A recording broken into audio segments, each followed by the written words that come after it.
गुरु तुकोबराय आदी करून सकल संत मांदियाळी यांच्या असणाऱ्या कृपाशीर्वादाने भगवंताच्या अफाट अशा कृपेने कथेचे आयोजक संयोजक ग्रामस्थ मौजे बामणवाडी या गावातील सर्वांच्या असणाऱ्या अथांग अशा परिश्रमाने आणि कष्टाने ही असणारी श्रीमद भागवत कथा सालाबादप्रमाणे म्हणता येईल, कारण मागच्या वर्षी तुम्ही केलेली आहे. अशी आदिशक्ती लक्ष्मी माता, या लक्ष्मी मातेच्या असणाऱ्या जी मूर्तीची प्राणप्रतिष्ठा याच्या वर्धापन दिनानिमित्ताने असणारी ही 3ऱ्या वर्षातील दुसरी कथा आजपासून प्रारंभ पावत आहे.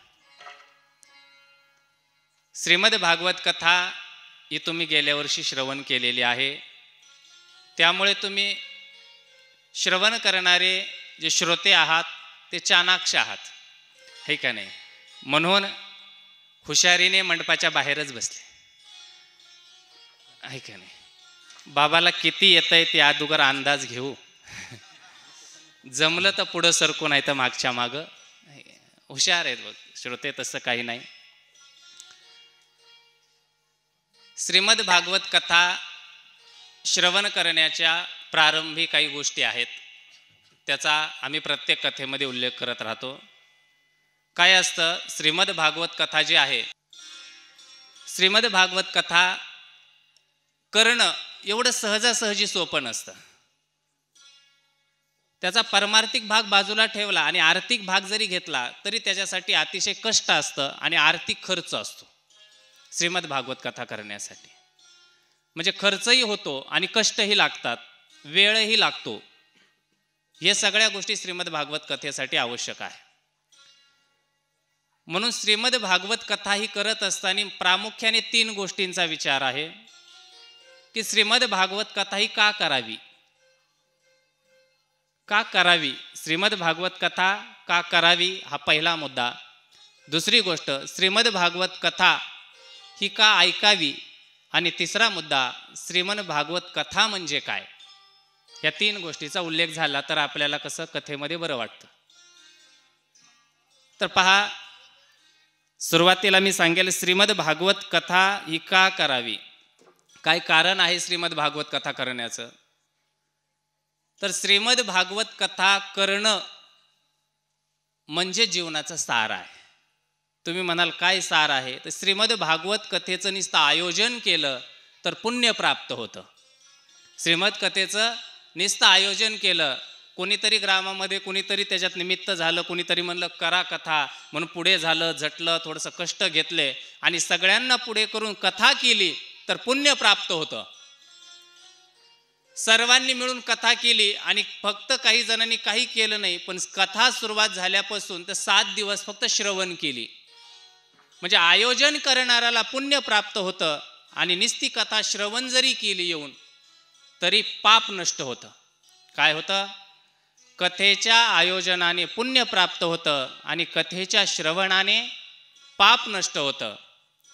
ही कथेचं जर मनन केलं, या कथेचं जर मनन केलं तर आत्मज्ञान प्राप्त होतं आणि ह्या कथेचा जर निधिध्यास झाला तर सगुण साक्षात्कार होतो, भगवंताचा सगुण साक्षात्कार होतो. मग मला सांगा, आणखी जीवनामध्ये राहिलं काय? जीवनामध्ये काय पाहिजे आम्हाला? पाप घालवायचंय, पुण्याची प्राप्ती करायची आहे, आत्मज्ञान प्राप्त करून घ्यायचंय आणि एकदा भगवंताला डोळे भरून पाहायचंय. बाकी जीवनात येऊन करायचंयच काय? या सगळ्या गोष्टी जर कुठं होत असतील तर त्या श्रीमद भागवत कथेमध्ये होतात. म्हणून आयोजन करायची श्रीमद भागवत कथा, म्हणून करायची असते श्रीमद भागवत कथा. दुसरं मी तुम्हाला सांगितलं की का ऐकायची श्रीमद भागवत कथा, तर आपलं जीवनच आहे भगवंताच्या गुणगानासाठी. आपलं जीवन कशासाठी आहे? संसार करण्यासाठी, लेकरं बाळ लहानाचे मोठे करायचे, याच्या संग त्याच्या संग भांडणं करायचे, बांध कोरायचे, व्यापार करायचा, याच्यासाठी आहे का? नाही दादा. तुम्ही म्हणाल मग का नुसता देवदेव करण्यासाठी? असंही नाही. संसार तर करायचा आहे, पण संसार हे असणारं साधन असावं आणि साध्य भगवंताचे गुण असावेत, असं असलं पाहिजे. मी तुम्हाला एक प्रश्न विचारतो, गोठा बैलासाठी असतो का? गोठा बांधतो ना बैलाला, आपल्याकडे बैल आहेत का? आहेत ना. हां, मग गोठा हा बैलासाठी असतो, मग बैल गोठ्यासाठी असतो का? सांगा. गोठा बैलासाठी, बरोबर आहे का? बोलत जा, नाही तर मला वाटतं डोळे उघडे ठेवून झोपी गेले. हां, गोठा कशासाठी असतो? बैलासाठी. मग बैल कशासाठी असतो? गोठ्यासाठी का शेतीसाठी? शेतीसाठी. पण आमचं तसं नाही. कसं झालंय? गोठा बैलासाठी आणि बैल गोठ्यासाठी, असं आम्हाला वाटतंय, पण तसं नसतं. संसार आपल्यासाठी, पण आपण संसारासाठी नाही. संसार आपल्यासाठी आहे. संसार कशासाठी आहे? की जीवन जगत असताना ज्या काही लागणाऱ्या गोष्टी आहेत त्याची असणारी पूर्तता करण्यासाठी संसार आहे. त्याच्यामध्ये उद्योग असेल, व्यवसाय असेल, काही असेल, ते कशासाठी आहे? की जीवन जगत असताना लागणाऱ्या वस्तू प्रारंभ करण्यासाठी. म्हणजे मी तुम्हाला सांगत होतो की आपलं जीवन कशासाठी आहे? संसारासाठी नाही. तर मग जसं संसार आपल्यासाठी, पण आपण संसारासाठी नाही का? तर आपण या ठिकाणी आलेलो आहोत ना, तर ते भगवंत प्राप्तीसाठी. साधन आहे संसार आणि प्राप्ती आहे भगवंताची, याच्यासाठी आहे आपला जन्म, आहे का नाही? तुम्ही म्हणाल मग याच जन्मात का? हो, याच जन्मात देवाचं भजन, अन्य जन्मात नाही. कारण अनेक आपण जन्म भोगून आलोय आतापर्यंत. अनेक जन्म भोगलेले, किडा, मुंगी, गाढव, कुत्रा, मांजर, खूप जन्म आपले झालेले आहेत. पण त्या जन्मात भजन करता आलेलं नाही, त्या जन्मामध्ये परमार्थ करता आला नाही, त्या जन्मामध्ये आपल्याला वारी करता आली नाही, त्या जन्मामध्ये कथा श्रवण करता नाही आली. पण या जन्मामध्ये आपल्याला हे सगळ्या गोष्टी करता येतात, म्हणून हा जन्म आहे. म्हणून या जन्मामध्ये येऊन कथा श्रवण करणं हेच आपलं मुख्य ध्येय आहे. म्हणून कथा श्रवण करायची, म्हणून भगवत प्राप्तीसाठी जायचं आहे. आपल्या सर्वांना काय आवडतं? खाली बसलेली मंडळी, सुख आवडतं का दुःख? सुख आवडतं आपल्याला, है का नाही? पण सुख माहिती आहे काय? सुखच माहिती नाही, है का नाही?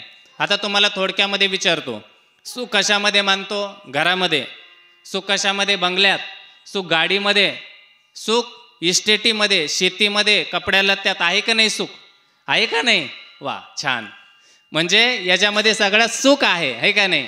आता महिला मंडळांना प्रश्न आहे माझा, है का नाही?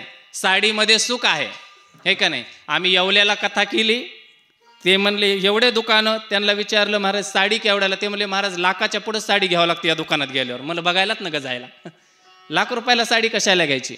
मग मला सांगा, लाख रुपयाची साडी एखाद्या महिलाला मिळाली तर तिला सुख प्राप्त होईल का नाही? होतं की नाही?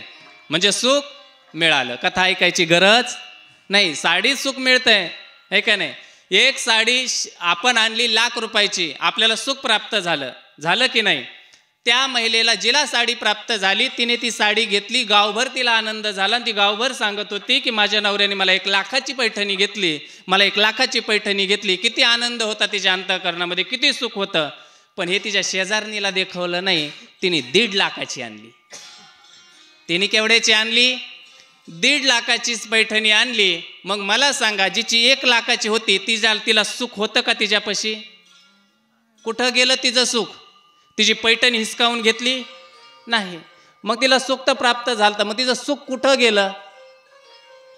अरे ते सुख नव्हतं, ते फक्त जे चिंतन केलं होतं, ते चित्त जे असणारं आज भ्रमित झालेलं होतं, ते फक्त ती वस्तू मिळाल्यामुळे ते चित्त स्थिर झालं आणि त्या सुखाचा आभास झाला होता, म्हणून त्याला सुख म्हणत होतात. त्यात सुख नाही, हे काय नाही? घरादारात सुख नाही. मी तुम्हाला सांगू, भगवंताचा जर आपण विचार करू लागलो, कोण आहे तो भगवंत?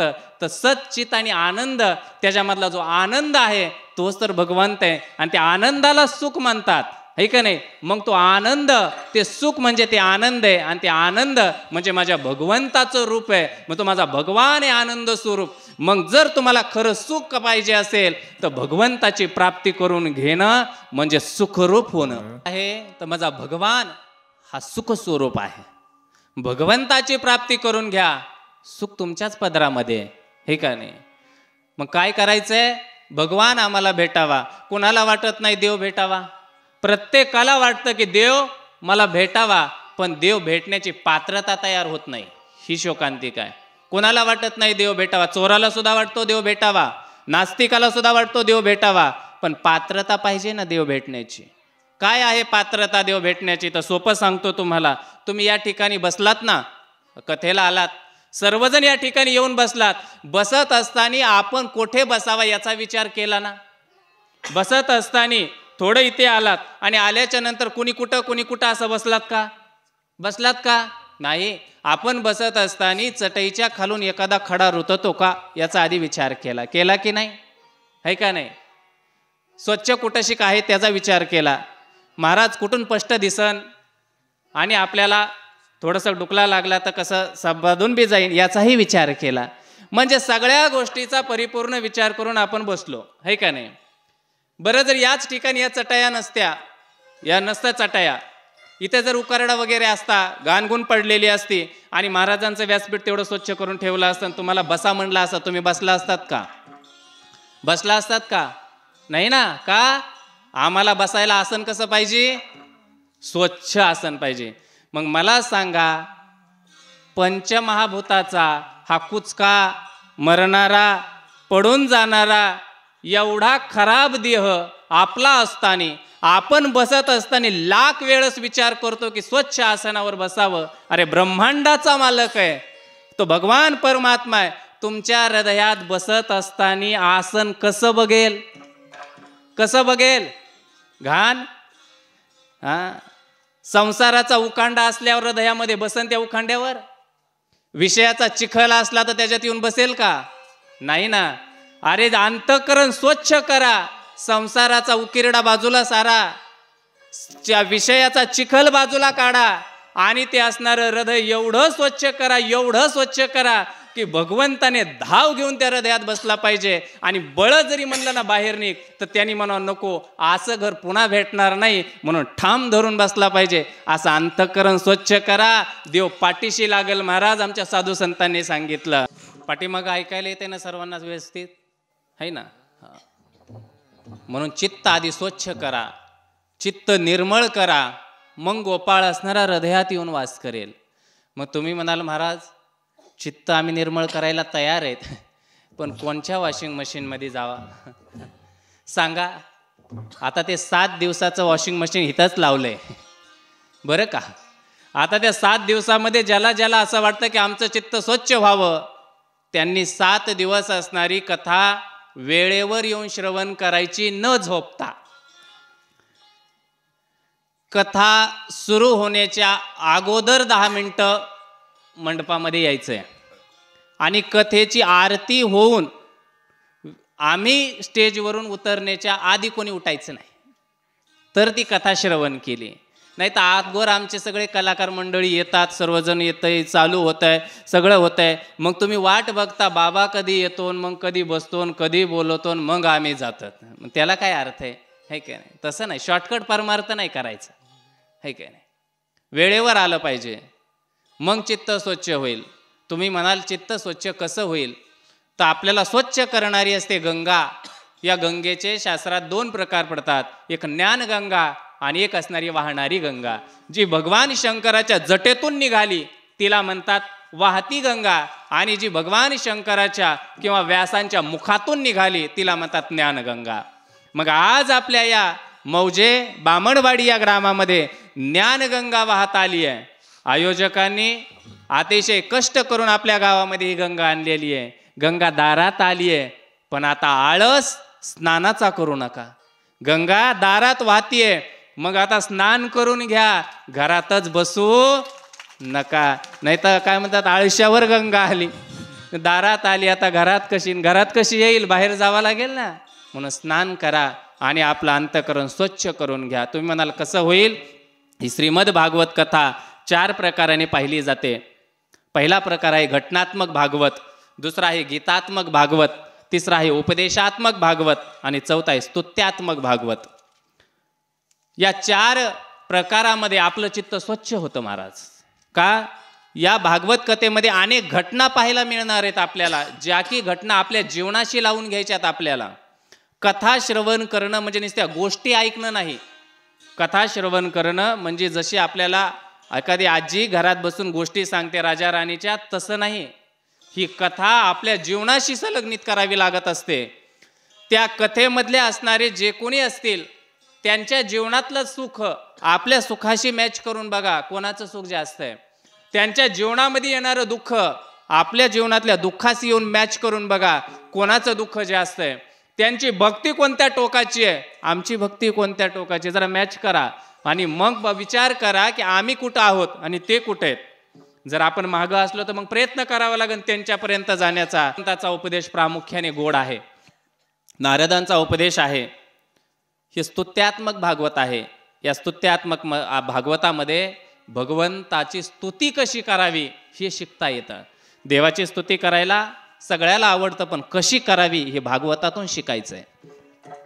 कुंती स्तुती असेल, द्रौपदीची स्तुती असेल, ध्रुवाची स्तुती असेल, याच्यातून पाहायचं आहे. अशी ही श्रीमद भागवत कथा श्रवण करत असताना आपलं चित्त स्वच्छ होईल आणि भगवान आपल्याला अंतःकरणामध्ये आपल्या वास करील आणि मग आपल्याला सुखाची प्राप्ती होईल. त्यामुळं श्रवण करायची श्रीमद भागवत कथा. मी दुसरा मुद्दा सांगितला होता, का श्रवण करायची, त्याचं उत्तर आहे का करायची, तर आपलं स्वच्छ अंतःकरण करायचं असेल तर श्रीमद भागवत कथा स्वच्छ ऐकायची, श्रवण करायची. तिसरा मुद्दा आहे श्रीमद भागवत कथा म्हणजे काय. श्रीमद भागवत कथा म्हणजे काय आहे, तर श्रीमद भागवत कथा म्हणजेच भगवान श्रीकृष्ण आहे. श्रीमद भागवत कथा म्हणजे काय आहे, साक्षात भगवान श्रीकृष्ण आहे. ग्रंथ नव्हे हा श्रीकृष्ण, गीते वेदी मन पूर्ण, अनन्य होता या शरण, खचित टळे जन्म मरण. साक्षात भगवान या भागवत रूपाने आपल्या समोर आहे. अशी आहे श्रीमद भागवत कथा. श्रीमद, आता तुम्हाला थोडं फास्ट थोडक्यात सांगायचंय, असं झालंय है का नाही. बऱ्याच लोकांचा असा प्रश्न असतो, असा भ्रम पडला असं, बाबा प्रवचन केल्यासारखं दुसरंच सांगतोय, कथेला सुरुवातच होईना. पण आमचं असंच आहे, काय करता येत आहे त्याला. पडले वळण इंद्रिया सखळा, आम्हाला एवढं सांगितल्याशिवाय पुढं घुसताच येत नाही. असं सांगावं वाटतं का, नुसत्या कथा कथा कथा ऐकता, पण त्या कथेचं महत्त्वही कळलं पाहिजे. नुसत्या गोष्टी ऐकण्यापेक्षा कथा काय आहे हेही महत्त्वाचं कळलं पाहिजे, है का नाही. वर्म कळाला पाहिजे तर कथा असणारी पावेल. पहा, श्रीमद भागवत कथा, याच्यामध्ये श्रीमद हा शब्द का लागला, ती स्वतः भगवंताने आपल्या मुखाने सांगितली म्हणून श्रीमद आहे. भगवंताने 2 ग्रंथ सांगितले, श्रीमद भागवत आणि श्रीमद भगवत गीता. 2 ग्रंथ सांगितले महाराज भगवंताने. का 2 ग्रंथ सांगितले, तर 2 गोष्टी जीवनामध्ये अशा आहेत की त्या टळतच नाहीत. जन्म आणि मृत्यू ह्या 2 गोष्टी एवढ्या आहेत की त्या कुणाच्याही टळल्या जात नाही. तुम्ही म्हणाल आम्ही टळू, नाही, कुणाच्याच बापाला टळत नाही, हे का नाही. इथे मोठमोठाले अवतार झाले, ते सुद्धा गेले, मग आपली काय कथा आहे. म्हणून जन्म आणि मृत्यू कुणाला टळत नाही. म्हणून जोपर्यंत मृत्यू येत नाही तोपर्यंत जगणे, जोपर्यंत मृत्यू येत नाही तोपर्यंत जगावंच लागतं. जीवनामध्ये केवढीही हानी होऊ द्या, कसलंही दुःख येऊ द्या, पण जगणं अपरिहार्य आहे. म्हणून जोपर्यंत मृत्यू येत नाही तोपर्यंत जगायचंय. तर एखाद्या पशुसारखं नसून न जगण्यापेक्षा श्रीमद भगवत गीतेला शरण जा आणि त्यांनी सांगितला मार्ग त्याप्रमाणे जगा. आणि ज्या वेळेस जीवन संपून जाईल त्यावेळेस मरण अपरिहार्य आहे. कारण जीवन संपलं की मरावं सर्वांना लागणार आहे. पण मग मरायचं कसं हे शिकण्यासाठी श्रीमद भागवत कथा आहे. श्रीमद भागवतामध्ये काय प्रामुख्याने सांगितलं माहिती आहे का, मरावं कसं हे सांगितलं श्रीमद भागवताने. तुम्ही म्हणाल महाराज मरायच्याच गोष्टी सुरुवातीला लावल्या, हेच महत्वाचं आहे. आम्हाला साधं घर बांधायचं असलं तर 10 वर्षापासून मॉडेल चेक करतो आम्ही, कसं बांधायचं, कुंकून दरवाजा असला पाहिजे, काय असलं पाहिजे. एखादा डोक्यात मोबाईल असला तर ते कसा असला पाहिजे, काय असलं पाहिजे, ह्याचा 10-10 वर्ष विचार असतो, है का नाही. पण जी गोष्ट आपल्याकडे येणारच आहे आणि ती आपल्याला एक वेळेस आपल्याला तिच्यासोबत जायचंच आहे, त्याचा कोणीच विचार करत नाही. मरायचं सर्वांनाच आहे, पण आपलं मरण कसं असावं याचा कधीतरी विचार केलाय का? असं थोडंसं बसून निवांतमध्ये असं बसला रूममध्ये आणि एक 10 मिनिटं असा विचार केला की माझं मरण कितसं असेल, मग असा विचार केला का? अरे नाही, जगाला मर म्हणणं सुद्धा आवडत नाही. ज्ञानोबा सांगतात, अरे मर हा बोलणं साहती, ज्याचं मर म्हणलं का ती आवडत नाही. लहान लेकराला 5 वर्षाचं 7-8 वर्षाचं पोरगा असलं आणि त्याला म्हणलं का तिकडं मर, तर ते म्हणतो तू मर, तुझा बाप मर, तुझी माय मर, तू सगळंच मर म्हण, मी का मर? हे काय मर म्हणणं आवडत नाही आणि मरण्याचा विचार करू का? पण ऐका, माणसाने मरण्याचाच विचार केला पाहिजे. आपला मृत्यू कसा असावा याचा विचार असला पाहिजे. मृत्यू एवढा गोड असावा, एवढा गोड असावा की आपण ज्यावेळेस देह ठेवू त्यावेळेस सगळं गाव हळहळ करावं. गाव नाही, तालुका, जिल्हा, देश आपल्या मृत्यूच्या नंतर हळहळ करावं. अरे ज्याला कळेल त्याच्या डोळ्यातून 2 अश्रूचे थेंब यावे आणि त्यांनी म्हणावा खरंच माणूस होता, है का नाही? असं असलं पाहिजे. सिंधुताई कोण होत्या? मोठं पद होतं का? काही होतं का? काहीच नाही. पण देश हळहळला, देश रडला. काय महाराज ताकद आहे? अरे जगा ना, साधू संतांसारखं जगा ना. साधू संत जर गेले तर अख्खा देश हळहळून जातो. काय सांगा मला, साधू संतांचं कोणाशी नातं नाही. मृत्यू कसा असावा? आनंदाचा मृत्यू असावा, गोड मृत्यू असावा. आणि तो कसा असावा हे शिकायचे श्रीमद भागवत कथेतून. म्हणून भगवंताने जगावं कसं याच्यासाठी एक ग्रंथ आणि मरावं कसं याच्यासाठी एक ग्रंथ, असे 2 ग्रंथ सांगितले. आणि त्या 2 ग्रंथ भगवंतानी स्वतः सांगितले. म्हणून श्रीमद हा शब्द लागला. म्हणून श्रीमद भागवत. भागवतच का? भागवतच का वापरलं? तायका भागवत का?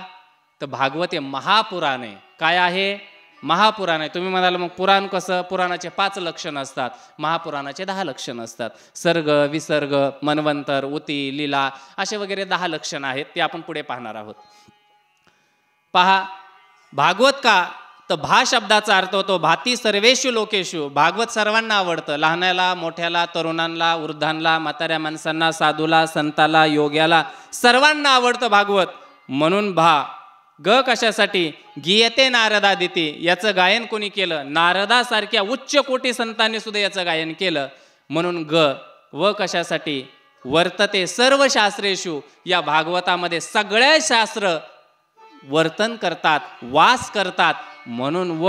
आणि त कशासाठी? तर तत्स्मर भगवत विदुहू. या भागवताचं नुसतं चिंतन केलं, नुसतं स्मरण केलं तरी भगवंत रूपता प्राप्त होते. भगवंताची असणारी आपल्याला काय होते? प्राप्ती होते. म्हणून भागवत असं आहे महाराज भागवत. आणखी पुढे सांगायचा जर विचार झाला तर सांगतात की भागवतच का म्हणावं? तर भगवता प्रोक्तम इति भागवतः. का? त्याच्यामध्ये सांगितलं की स्वतः भगवान वास करतो म्हणून भागवत म्हणा. भगवतो अयम भागवता. कशासाठी म्हणायचं? ते भगवंताने सांगितलं म्हणून भागवत म्हणा.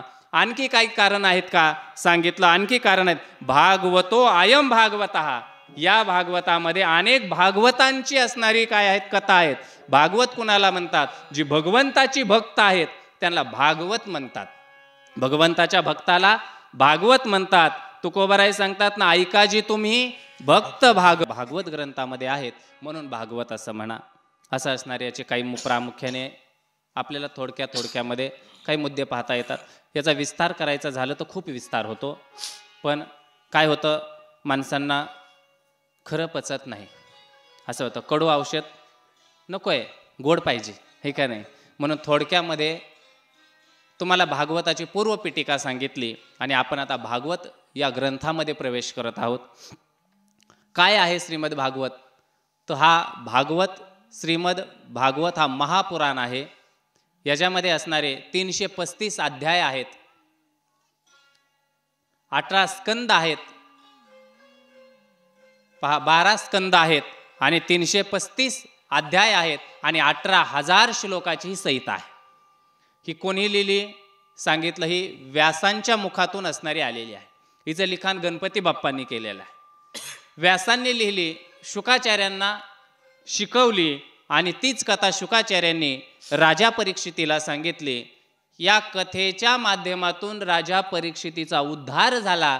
अशी ज्या वेळेस या राजा परीक्षितीचा उद्धार झाला त्या वेळेस सांगतात की सत्यलोकामध्ये ब्रह्मदेवाला आश्चर्य झालं. का आश्चर्य झालं? तर त्याने असणारी तुला केली होती श्रीमद भागवत ग्रंथ एका पारड्यामध्ये आणि अन्य पुराण सगळी एका पारड्यामध्ये. सगळ्या पुराणापेक्षाही श्रेष्ठ आणि जड भरलं ते श्रीमद भागवत. म्हणून ब्रह्मदेवाला सुद्धा आश्चर्य वाटलं होतं, एवढं श्रेष्ठ आहे श्रीमद भागवत. अशी भागवत कथा आपण आजपासून प्रारंभ पावत आहे. आजपासून आपण श्रवण करत आहोत. अतिशय उत्साहाने सर्वांची तयारी, अतिशय उत्साहाने सकाळी पाहिलं सर्वची सर्व महिला मंडळी, सर्वजण कलश यात्रा अतिशय आनंदाने पार पडली. सगळ्यांच्या चेहऱ्यावरती अतिशय उत्साह आहे श्रीमद भागवत कथेसाठी. खरं असला पाहिजे, देवाविषयी उत्साह असला पाहिजे. आपण घरातली लग्न, साखरपुडे, वास्तुशांती किती उत्साहाने करतो. त्याच्यात कधी आपल्याला आळस येत नाही, कंटाळा येत नाही, खर्चाचे आपण मागं पुढे पाहत नाही. मला सांगा, हे सुद्धा आपलंच आहे ना? देव आपलाय का नाही? माझा म्हणतो का नाही देवाला आपण? माझा. मग जर देव माझा असेल तर माझ्या देवाचा सुद्धा कार्यक्रम कसा असला पाहिजे?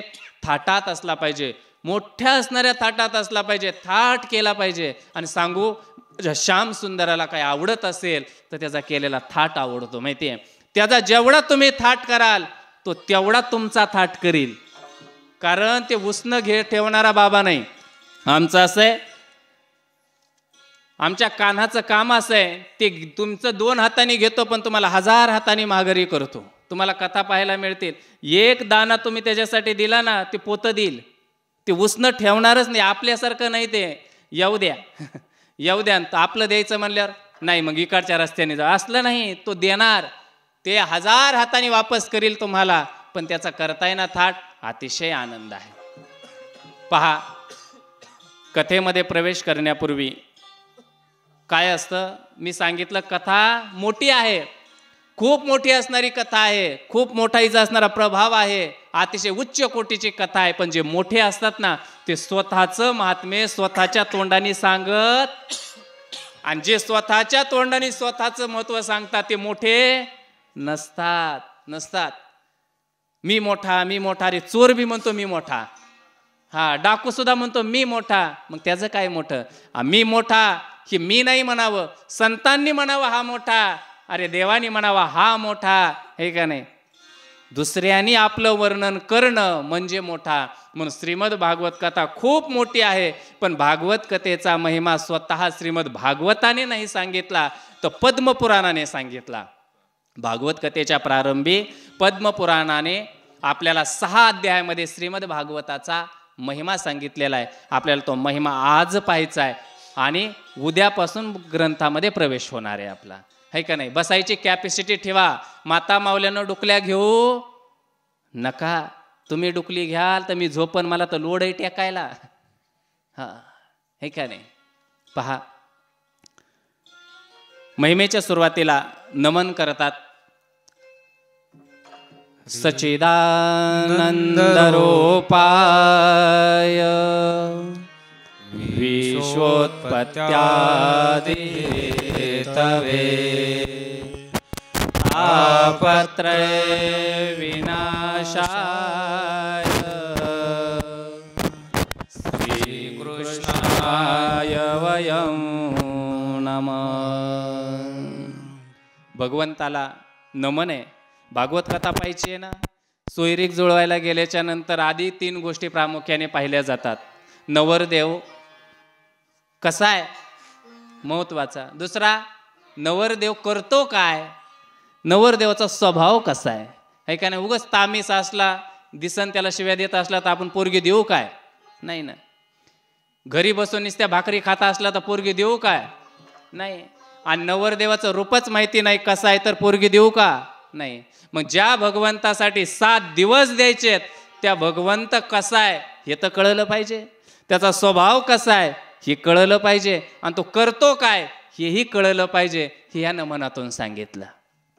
कसा आहे तर सांगितलं तो कसा आहे, तो सत चित आणि आनंद आहे. कसा आहे माझा भगवान? माझा भगवान सत आहे, माझा भगवान चित स्वरूप आहे आणि माझा भगवान आनंद स्वरूप आहे, असा आहे. आता याचा विस्तार नाही, फक्त लक्षात ठेवा, सत्य तू सत्य तू सत्य तू विठ्ठला. भगवान कसा आहे? सत आहे. या विश्वामध्ये जर सत्य काही असेल तर फक्त तो देव आहे. अन्य भगवंताशिवाय काहीच सत्य नाही या जीवनामध्ये. विश्वात सत्य भगवान आहे म्हणून सत आहे. चित स्वरूप आहे. चैतन्य काय आहे? तर चैतन्य स्वरूप फक्त आणि फक्त भगवानच चैतन्य स्वरूप आहे. आणि मग सांगून गेलो, आनंद स्वरूप जर जीवनात काही असेल तर काय आहे? फक्त भगवानच आहे. सर्व सुखाचे आगर बाप रखुमा. म्हणून भगवान कसा आहे? सत स्वरूप आहे, चित स्वरूप आहे आणि आनंद स्वरूप आहे भगवान. पुढचा सांग, भगवान कसा आहे आता कळलं का?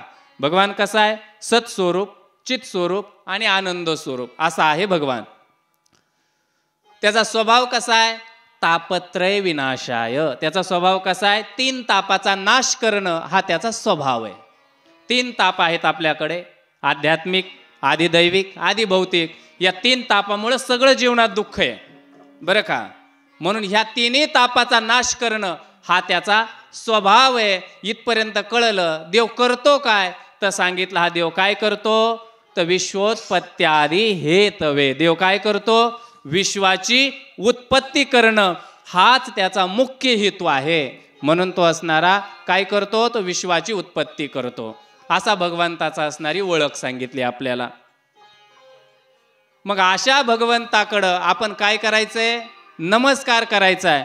पण एवढं सांगितलं, भगवंत कसा आहे? सच्चित आहे. भगवंताचा स्वभाव तापत्रय विनाशाय आहे. भगवान कसा आहे? तर विश्वाची उत्पत्ती करणार आहे. अहो हे सगळं बरोबर आहे, पण त्या भगवंताचं नाव काय आहे? म्हणून सांगितलं श्रीकृष्णाय वयम नमः. इथे शंका येते, कृष्णच म्हणायला पाहिजे होते. श्री का लावलंय मध्ये? कृष्णाय वयम नमः इथपर्यंत ठीक होतं ना. हे श्री का लावलं? अहो आमच्या कृष्णाची गाडी त्या श्रीशिवाय हलतच नाही, म्हणून ते श्री लावावं लागतं. का? श्री ही काय आहे? ते श्री ही भगवंताची ताकद आहे महाराज. श्री काय आहे? तर त्या भगवंताचा असणारा आधार आहे. माझ्या भगवंताचं चैतन्य श्री आहे. काय आहे श्री? तर महाराज स्त्री या शब्दाने या भागवतामध्ये उल्लेख केला. त्या अफाट अशी असणारी भक्तिमय स्वरूपा राधाराणीचं भजन आहे महाराज. राधाराणी ती आहे स्त्री स्वरूपामध्ये. आणि सांगू, तिचा उल्लेख केल्याशिवाय भागवतात पुढे जाता येत नाही. आम्हीच नाही, मोठमोठे योगी, तपी, ध्यानी कोणीही असो, पण आधी म्हणावं लागतं काय? राधे राधे. कोणाची भेट अवघड आहे? संतांची भेट अवघड आहे. आणि म्हणून शौनकादिक ऋषींना आनंद झाला की भगवंताने सोय केली आणि संत चालत आले. संतांकडं जाणं वेगळं आणि संत आपल्याकडे येणं वेगळं बरं का. लक्षात येतंय ना सगळ्यांच्या? थोडं लक्ष देऊन ऐका. संतांकडे जाणं वेगळं आणि संत आपल्याकडे येणं वेगळं आहे. संतांकडे आपण गेलोत म्हणजे खूप मोठा असणारा आपण पुरुषार्थ केला असं नाही. हा करणं गरजेचं आहे, पण संत आपल्याकडं चालून आले खूप मोठा पुरुषार्थ आहे महाराज, आहे का नाही? आपण देवाला माझा म्हणतो की नाही? विठ्ठल माझा माझा म्हणतो का नाही? विठ्ठलाने म्हणावं हा माझा, हा माझा, हा माझा, हे महत्वाचं आहे. हे माझे गुरु आहेत, हे माझे गुरु आहेत, हे माझे गुरु आहेत आम्ही सर्वजण म्हणतो, पण त्या गुरुने म्हणावं हा माझा शिष्य आहे, हा माझा शिष्य आहे, हे महत्वाचं आहे महाराज, हे महत्वाचं. म्हणून संतांकडे जाणं नाही, संतांनी स्वतः होऊन आपल्याकडे येणं खूप महत्वाचं आहे. आणि शौनकादिक ऋषींच्या प्रार्थनेला, त्या साधेला हाक दिली आणि सूतजी महाराज त्या ठिकाणी आलेत. शौनक म्हणजे काही चिल्लर पार्टी नाही बरं का. शौनक ऋषी म्हणजे सामान्य नाही. शौनक ऋषी, याच्यामध्ये जे शौनक ऋषी आहेत हे कुलपती आहेत. आता सुद्धा विद्यापीठामध्ये कुलपती असतात, ती परंपरा आता ही आहे. कुणाला म्हणतात कुलपती? जे 10,000 विद्यार्थ्यांना ज्ञानदान देऊन अन्नदान देतो मोफत, त्याला असतं कुलपती म्हणतात. असे ते शौनक ऋषी आणि त्यांच्यासोबत आहेत 88,000 ऋग्वेदी ब्राह्मण. एवढा अधिकार ज्यांचा, त्यांनी सूतजी महाराजांना पाहिलं आणि साष्टांग दंडवत केला. महाराज उंच आसन दिलेलं आहे, सूतजी महाराजांना आणून असणाऱ्या त्या आसनावरती बसवलंय. ऐका, सूत या शब्दाचा अर्थ तुम्हाला मी शौनक ऋषी सांगितलं. ते असणारे कोण आहेत? ब्राह्मण आहेत. शौनक ऋषी कोण आहेत? ऋग्वेदी ब्राह्मण आहेत, सामान्य नाही. आणि सूत, सूतजी महाराज हे कोण आहेत? सूत या शब्दाचा अर्थ होतो ज्यांचे वडील असणारे क्षत्रिय आणि आई ब्राह्मण असते. ज्यांचे वडील क्षत्रिय असतात आणि आई ब्राह्मण असते, असा जो संकर होतो, त्या संकरातून जो मुलगा जन्माला येतो त्याला सूत म्हणतात. अशा सूतांच्या समोर एका ऋग्वेदी ब्राह्मणाने दंडवत घालावा, ही ताकद आहे ज्ञानाची. ही ताकद कशाची आहे? ज्ञानाची ताकद आहे महाराज. म्हणून असणारा त्या सूतजी महाराजांना दंडवत केला, उंच आसनावरती असणारं बसवलंय आणि त्या सूतजींच्या पायाजवळ बसून शौनकादिक ऋषी असणारे विचारू लागलेले. काय विचारतात ते?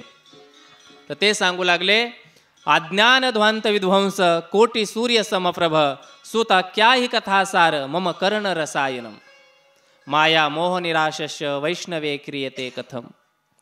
ते सांगतात की अरे बाबा, ह्या कलियुगामध्ये असणारं अज्ञानाचा नाश होणारा कोटी सूर्यासारखे तेजस्वी तुम्ही आहात आणि तुम्ही आलेला आहात. मग तुम्ही आम्हाला मार्ग सांगा. कशाचा? या माया मोहातून बाहेर पडण्याचा मार्ग सांगा. संतांच्या जवळ गेल्याच्या नंतर हेच विचारावं, संतांच्या जवळ गेल्याच्या नंतर हेच मागावं. काय मागावं? संतांना म्हणावं, कृपा करा मजवरी, मज दाखवा तो हरी, पुसावे हेची वाटे, जो जो भेटे तयासी, कृपा करील मज काय लाज राखील. देवाच्या जवळ संतांच्या जवळ गेल्याच्या नंतर मागावं. काय मागावं? की याच्यातून उद्धारून घे, लवकर असणारे या कलियुगातून मला असणारं मुक्त कर. है का नाही? कलियुगाचा प्रभाव माझ्यावर येऊ देऊ नको, माया मोहातून मला बाहेर काढ, तुझी प्राप्ती करून दे, हे मागावं. संतन के संग जरा लाग रे तेरी, त्याचं उदाहरण आहे महाराज. काय सुंदर आनंद घेतात, है का नाही? दोन पार्ट्या, लक्षात ठेवा जरा. संतांच्या संगतीत आहेत, आनंदात आहेत, संसाराच्या संगतीत आहेत, जाम आहेत. हो महाराज, है का नाही? ज्ञानोबराय तुकोबरायांच्या संगतीत राहिलं ना महाराज, कशाच कमी पडत नाही. अरे सुखच पाठीमागं लागतंय, आम्हाला बी तुमच्या संग घ्या, है का नाही? ज्ञानोबराय सांगतात ना की सुखाला सुद्धा सुखाची आशा लागतील, ते सुद्धा मागं मागं पिळत महाराज संतांच्या. ज्ञानोबराय तुकोबरायांनी केलेली ही असणारी कला आहे, ही लीला आहे. म्हणून संतांच्या संगतीत येण्यासाठी संत आपल्याकडे आले पाहिजेत आणि त्या संतांना तेवढं आपलं असणारं काय पाहिजे? आदर पाहिजे. पहा, संतांकडे काय मागितलं पाहिजे याचं उदाहरण आहे शौनक ऋषी यांनी सांगितलं, या कलियुगात असणाऱ्या माया मोहातून आम्हाला सुटण्याचा उपाय सांगा. असं सांगितल्याच्या नंतर सूतजींना आनंद झाला. संतांकडे मागितल्याच्या नंतर संतांना आनंद व्हावा, संतांना आनंद व्हावा. आपण संतांकडे मागितलं ना, संतांना आनंदच होत नाही महाराज. हा, 80 वर्ष 90 वर्ष ते ब्रह्मचारी संत, 90 वर्षाचे ब्रह्मचारी साधू संत जीवन जाळतात भगवंताच्या प्राप्तीसाठी. आणि आमचं घरानं तिथं, बाबा माझ्या पोराचं लग्न झालंय, लेकरू का होईल? ते म्हणतो आता हेच सांगण्यासाठी मी बसलो. माझ्या पोराला पुरीचं स्थळ येईना देवा, ह्या दुष्काळात काय करावं, काही मार्ग सांगा. ते म्हणतो लावतो लग्न मीच आता, आम्हाला हे धार्जी नाही.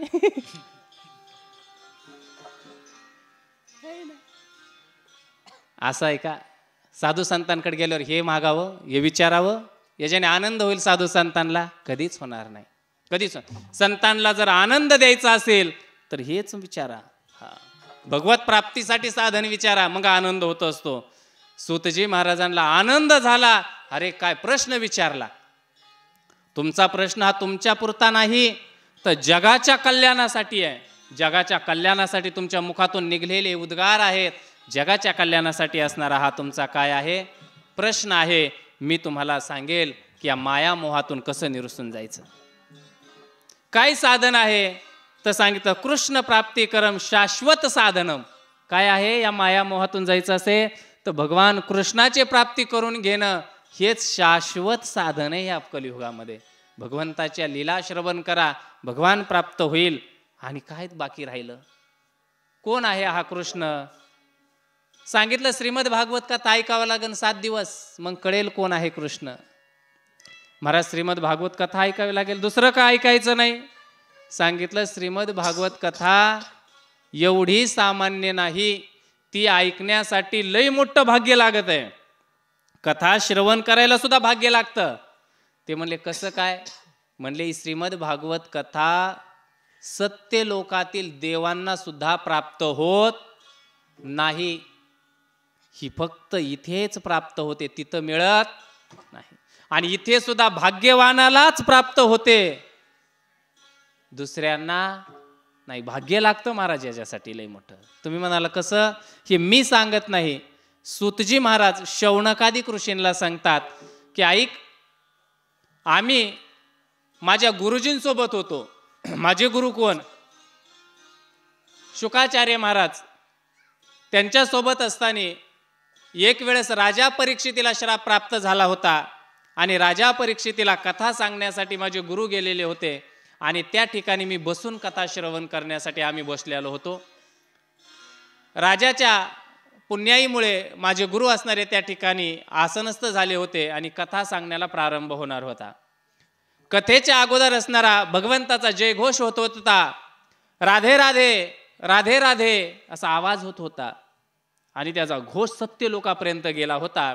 कशाचा आवाज आहे? म्हणून सत्य लोकातील इंद्रादिक देवता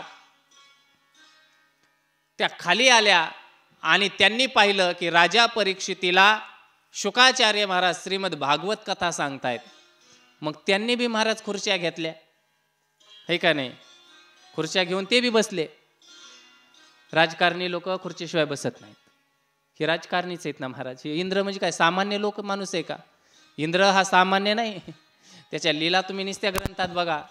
त्याचं असं आहे, सत्ता आली की पुढं आणि भांडणं लागले की मागं. कवा बी त्याच्यावर संकट येऊ द्या, ते पळूनच जाते आणि चुकीची गोष्ट करायला पुढंच येतं, असा असणारा हा इंद्र आहे महाराज. सोबत आला, देवतांना घेऊन इंद्र आला, पण एकटा नाही आला. सोबत अन्य देवता आणले आणि सोबत अमृताचा कुंभ घेऊन आला. अमृत आणलं. शौनकादिक ऋषी लाहा सूतजी महाराज सांगतायत की इंद्राने अमृत घेऊन आला होता. कुठे?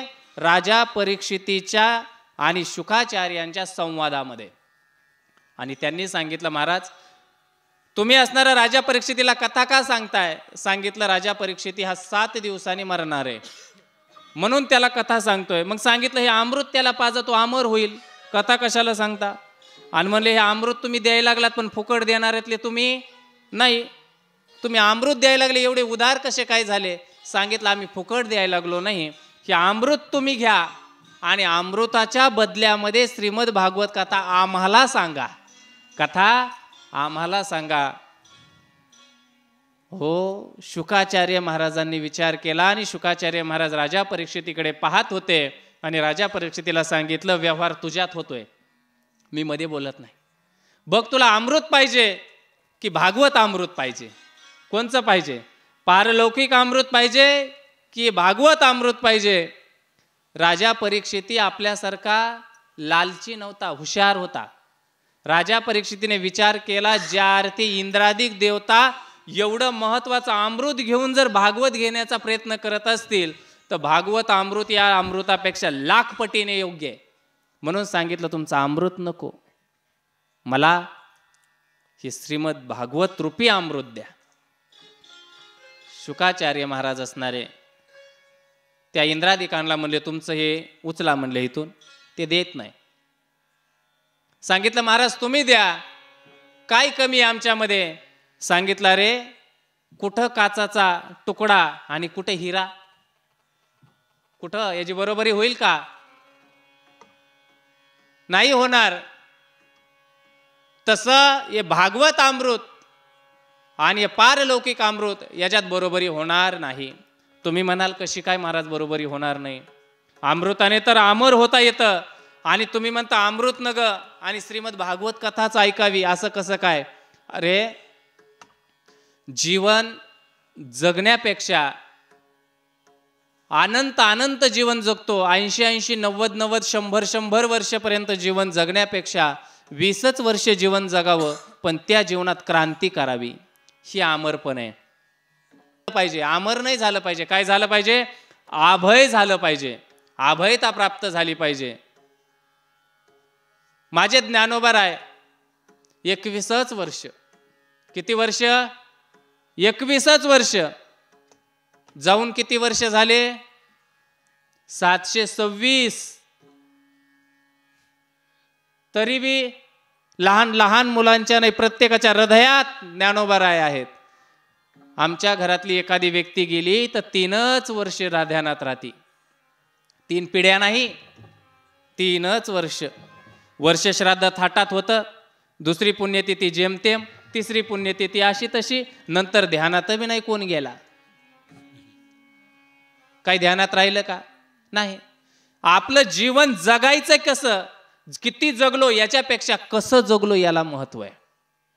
म्हणून भगवंताची प्राप्ती करून घेणं हे महत्वाचं आहे, जगणं महत्वाचं नाही. म्हणून थोडं जगावं पण गोड जगावं. म्हणून असणारा इंद्राला वापस पाठवलं, अमृत घेतलं नाही त्याचं, आणि शुकाचार्य महाराजांनी राजा परीक्षितीला भागवत कथा सांगितली. पण इंद्राला राग आला आणि इंद्र असणारा हा ब्रह्मदेवाकडे गेला आणि त्याने सांगितलं, बघा शुकाचार्य महाराजांना आम्ही अमृत देत होतो तरी सुद्धा त्यांनी आम्हाला कथा सांगितली नाही. का सांगितली नाही? तर भागवत कथेमध्ये व्यवहार जमत नाही. भागवत कथेमध्ये व्यवहार जमत नाही. इथं व्यवहार होतो प्रेमाचा, इथे व्यवहार होतो भावाचा. इथं कोणता व्यवहार होतो? प्रेमाने जमतं, भावाने जमतं. पण पैशाने म्हणलं तर जमत नाही. देव पैशाने मिळतो का? आणि ब्रह्मदेवाला आश्चर्य वाटलं.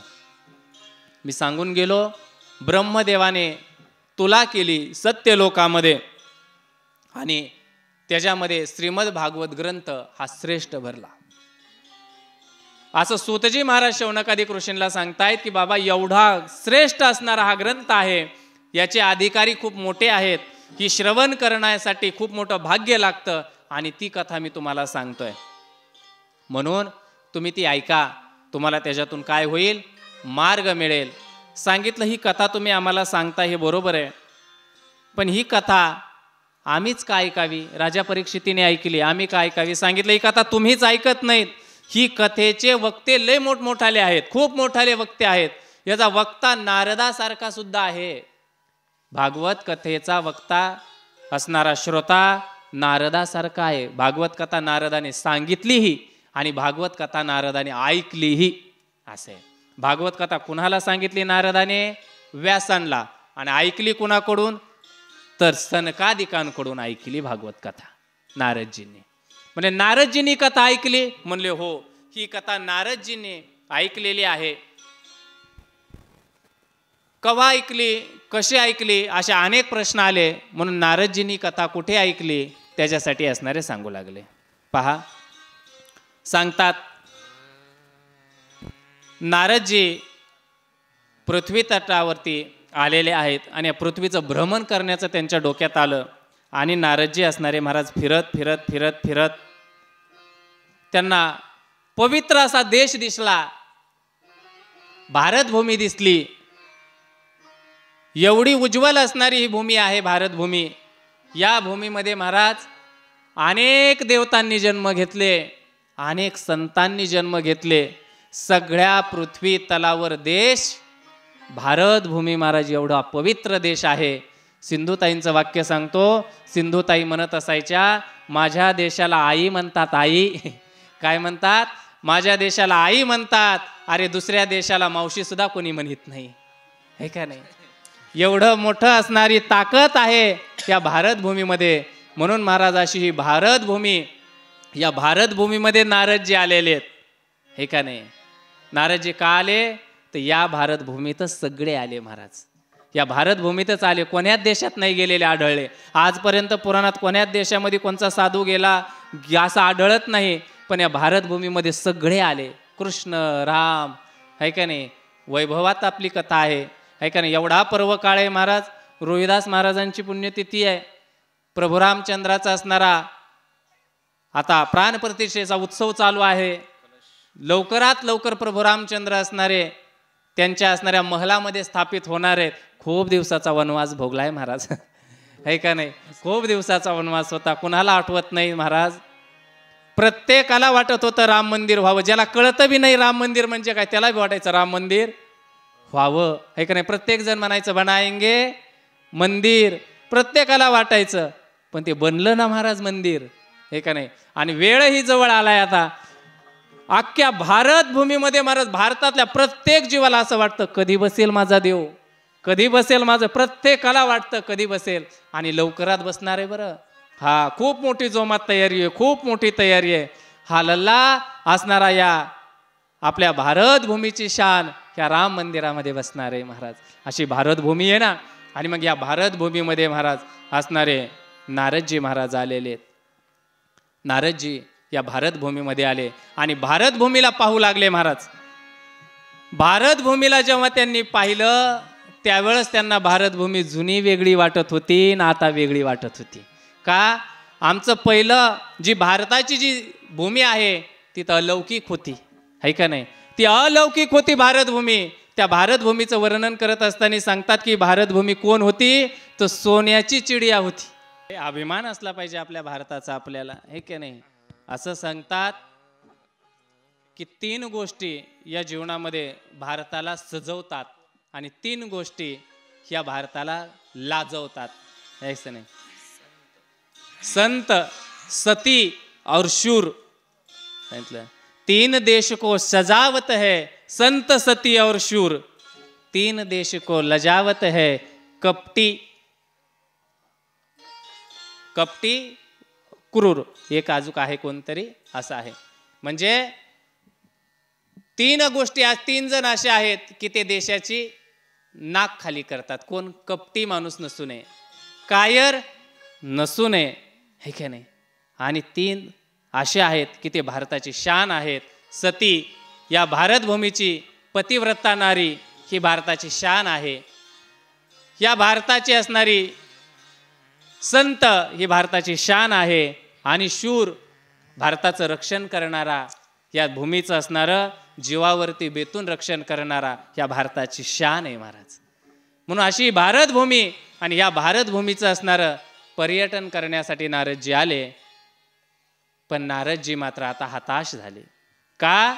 नारदजी असणारे या भारत भूमीमध्ये आलेले आहेत आणि ते असणारे फिरू लागले होते भारत भूमीमध्ये. असं सांगतात, एकदा ही विशालायाम चत्वार ऋषयो मल्हा सत्संगार्थ समायाता सदृशस्त नारदम. सांगितलं की नारदजी महाराज असणारे हताश झाले होते आणि नारदजी महाराज निघून गेले. कुठे गेले? तर बद्रिक आश्रमाच्या ठिकाणी गेले. तिथं असणारे सनकादिकांची आणि नारदांची भेट झाली. नारदजी हताश झालेले होते, खिन्न असणारी अवस्था झालेली होती नारदांची. वाईट अंतकरणामध्ये दुःख होतं नारदांच्या. हातामध्ये चिपळ्या आणि विणा होता, चेहरा उतरलेला होता, चेहऱ्यावरती असणारं तेज नव्हतं आणि नारदजी निघून चाललेले आहेत. हे कोणी पाहिलं? हे सनकादिकांनी पाहिलं. सनकादिक कोण आहेत? नारदांचे थोरले बंधू आहेत. ब्रह्मदेवाचे सर्वात मोठे असणारे पुत्र आहेत सनकादिक. हे 4 भाऊ आहेत, सनक, सनंदन, सनातन आणि सनत कुमार.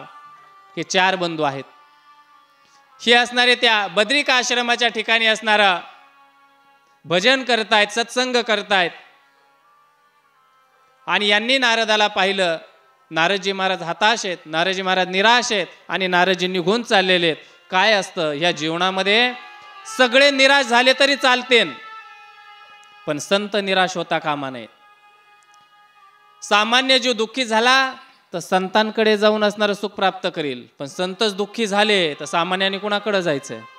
नारदजी संत आहेत आणि संतांना दुःख झालंय हे पाहिलं सनत कुमारांनी आणि त्यांनी नारदजींना असणारा आवाज दिला, बोभो साधो, साधू कुठे चाललात सांगा. नारदजींनी पाहिलं. सनकादिक बोलू लागले, कथम ब्रह्मन दीनमुखः कुतश्च चिंतातुरो भवान. सांगितलं, नारदजी नेमकं कुठे चाललात? तुमचा चेहरा एवढा कसा काय पडलेला आहे? तुम्हाला काय झालंय? नारदजींनी सनकादिकांना पाहिलं आणि आनंद वाटला. सांगितलं, बरं झालं तुम्ही भेटलात, मला खूप मोठी चिंता निर्माण झाली आहे. काय चिंता आहे तुम्हाला नारदजी? आणि मग आता नारदजी महाराज सनकादिकांना सांगतात की बाबा मी पृथ्वीचं भ्रमण करण्यासाठी निघालो, भारतभूमीमध्ये आलो.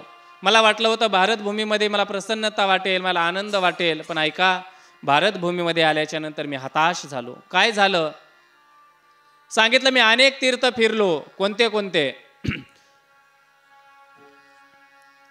गया पाहिली, पुष्कर तीर्थ पाहिलं, प्रयाग पाहिलं, काशी, नाशिक, अशा अनेक तीर्थांमध्ये मी गेलो. पुष्करमच्या प्रयागमच्या काशी, गोदावरी तथा अनेक तीर्थांमध्ये मी गेलो, तीर्थ पाहिली, पण मला समाधान लाभत नव्हतं. का समाधान नाही लाभलं? ऐका, सांगितलं सत्यम नास्ति तपः शौचम दया दानम न विद्येते. या पृथ्वी तलावर काय कमी झालंय? तप संपलंय, शौच संपलंय, दया संपली आणि दान संपलंय. या पृथ्वी तलावर या गोष्टी संपुष्टात येत आहेत. माणसं तप करायला तयार नाहीत, तप करत नाहीत. तप म्हणजे काय? तप म्हणजे एकाच साधना ही अनेक कालावधीपर्यंत करणं, त्याला तप म्हणतात. वाणीने हमेशा सत्य बोलणं, वाणीने कधीही खोटं बोलू नये. मग ती वाणी काय होत असते? पवित्र होते. ती कशाने होते? ती सत्य बोलणं हे त्या वाणीचं तप झालंय, हे का नाही? माझी या सत्यवादाचे तप वाचा केले बहुत कल्प. ज्ञानोबराय सांगतात, ती ज्ञानेश्वरी लिहिली सहज नाही. माझ्या वाणीने अनेक कल्प तप केलंय, तेव्हा माझ्याकडून हे झालंय. पायाचं तप आहे. मंदिरापर्यंत पायी येत जावं, दिंडीमध्ये जात जावं, आळंदी, पंढरपूर, पैठण, जोपर्यंत हातापायामध्ये ताकद आहे तोपर्यंत चाललं पाहिजे पायाने. हाताने टाळी वाजवली पाहिजे, कीर्तनामध्ये, भजनामध्ये टाळी वाजवली पाहिजे. मुख आहे, ह्या मुखाने नाम घेतलं पाहिजे, भगवंताचं नामस्मरण केलं पाहिजे.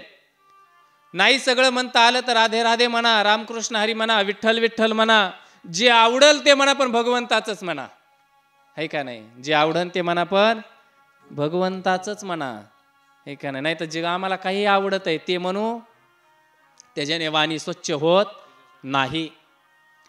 या वाणीने संतांच्या मुखातली शब्द आपल्या मुखातून निघाली की आपली वाणी पवित्र होत असते. आपण पुढे नारदांचं चरित्र पाहत असताना पाहू, जर चुकीच्या लोकांचं जर आपण गायलं तर आपली वाणी भ्रष्ट होत असते.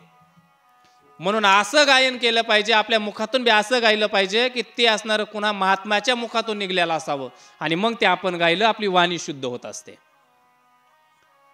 म्हणून वारकरी संप्रदायामध्ये असा दंड घातला जातो की गाथ्यातलं म्हणा, माथ्यातलं म्हणू. का? त्या ताकद आहे त्या शब्दांमध्ये. म्हणून पायाने चालणं पायाचं तप आहे, हाताने असणारी टाळी वाजवणं, भजन करणं हाताचं तप आहे, कानाने ऐकणं कानाचं तप आहे, मुखाने भजन करणं मुखाचं तप आहे, डोळ्याने भगवंताला निहाळणं डोळ्याचं तप आहे, मनाने भगवंताचं चिंतन करणं मनाचं तप आहे. हे तप केलं असलं पाहिजे, पण आम्हाला आता होत नाही, अजिबात हे तप होत नाही, है का नाही? तप करण्याची ताकद आमच्यात राहिली नाही. भागवत कथेचा विधी सांगेल ना मी तुम्हाला. भागवत कथा कशी करायची? तपाने करायची असते. भागवत कथेमध्ये काही नियम असतात. दूध पिऊन कथा करावी, लिंबू पाण्यावर करावी, काहीच न खाता पिता करावी, है का नाही? तप आहे ते 7 दिवसाचं, पण तप होत नाही आम्हाला. म्हणून तप संपलंय, शौच पावित्र्यता संपली आहे. घरामध्ये दारामध्ये पावित्र्यता राहिली नाही. पहिला असं असायचं, बाहेरून आलं की अगोदर दारातच हातपाय धुवून नंतर घरात प्रवेश असायचा, पावित्र्यता होती. आता तसलं राहिलं नाही. माणसं कुंकडे हुंदडून येतात आणि तसेच घरात शिरतात, पावित्र्यता राहिली नाही. अहो ते सगळं जाऊन द्या, लोक कथा कीर्तन आणि भजनामध्ये सुद्धा पावित्र्याने येत नाहीत. ही मोठी शोकांतिका झाली आहे. पावित्र्यता असली पाहिजे, पण पावित्र्यता राहिली नाही, दया राहिली नाही. पूर्वीचा काळ असा होता की गावामध्ये जर एखाद्याच्या घरात दुःख झालं तर अख्ख्या गावाला दुःख वाटायचं, ते अख्ख्या गावाला दुःख वाटायचं. आता शेजाऱ्याला जर एखादं दुःख झालं तरी शेजारी सुद्धा ते दुःख पाळायला तयार. ग्रामीण भागात बरं आहे, पण सिटीमध्ये फ्लॅट सिस्टीम आली. दरवाजाच्या आतमध्ये काहीच नाही, दरवाजा लावला की तुमचा ना आमचा विषय खलास झाला. दया राहिली नाही. 2 कुत्र्यांची भांडणं लागली तर माणसं ती भांडणं सोडवत होती. आता 2 माणसांची भांडणं लागली तरी कोणी सोडवायला तयार. दया संपून गेली आणि दान संपलं. दान, तुम्ही म्हणाल किती दान करतात लोक, त्या दानाच्या आधी पाठीमागची रूपरेषा पहा. ते दान करणाराची रूपरेषा पहा.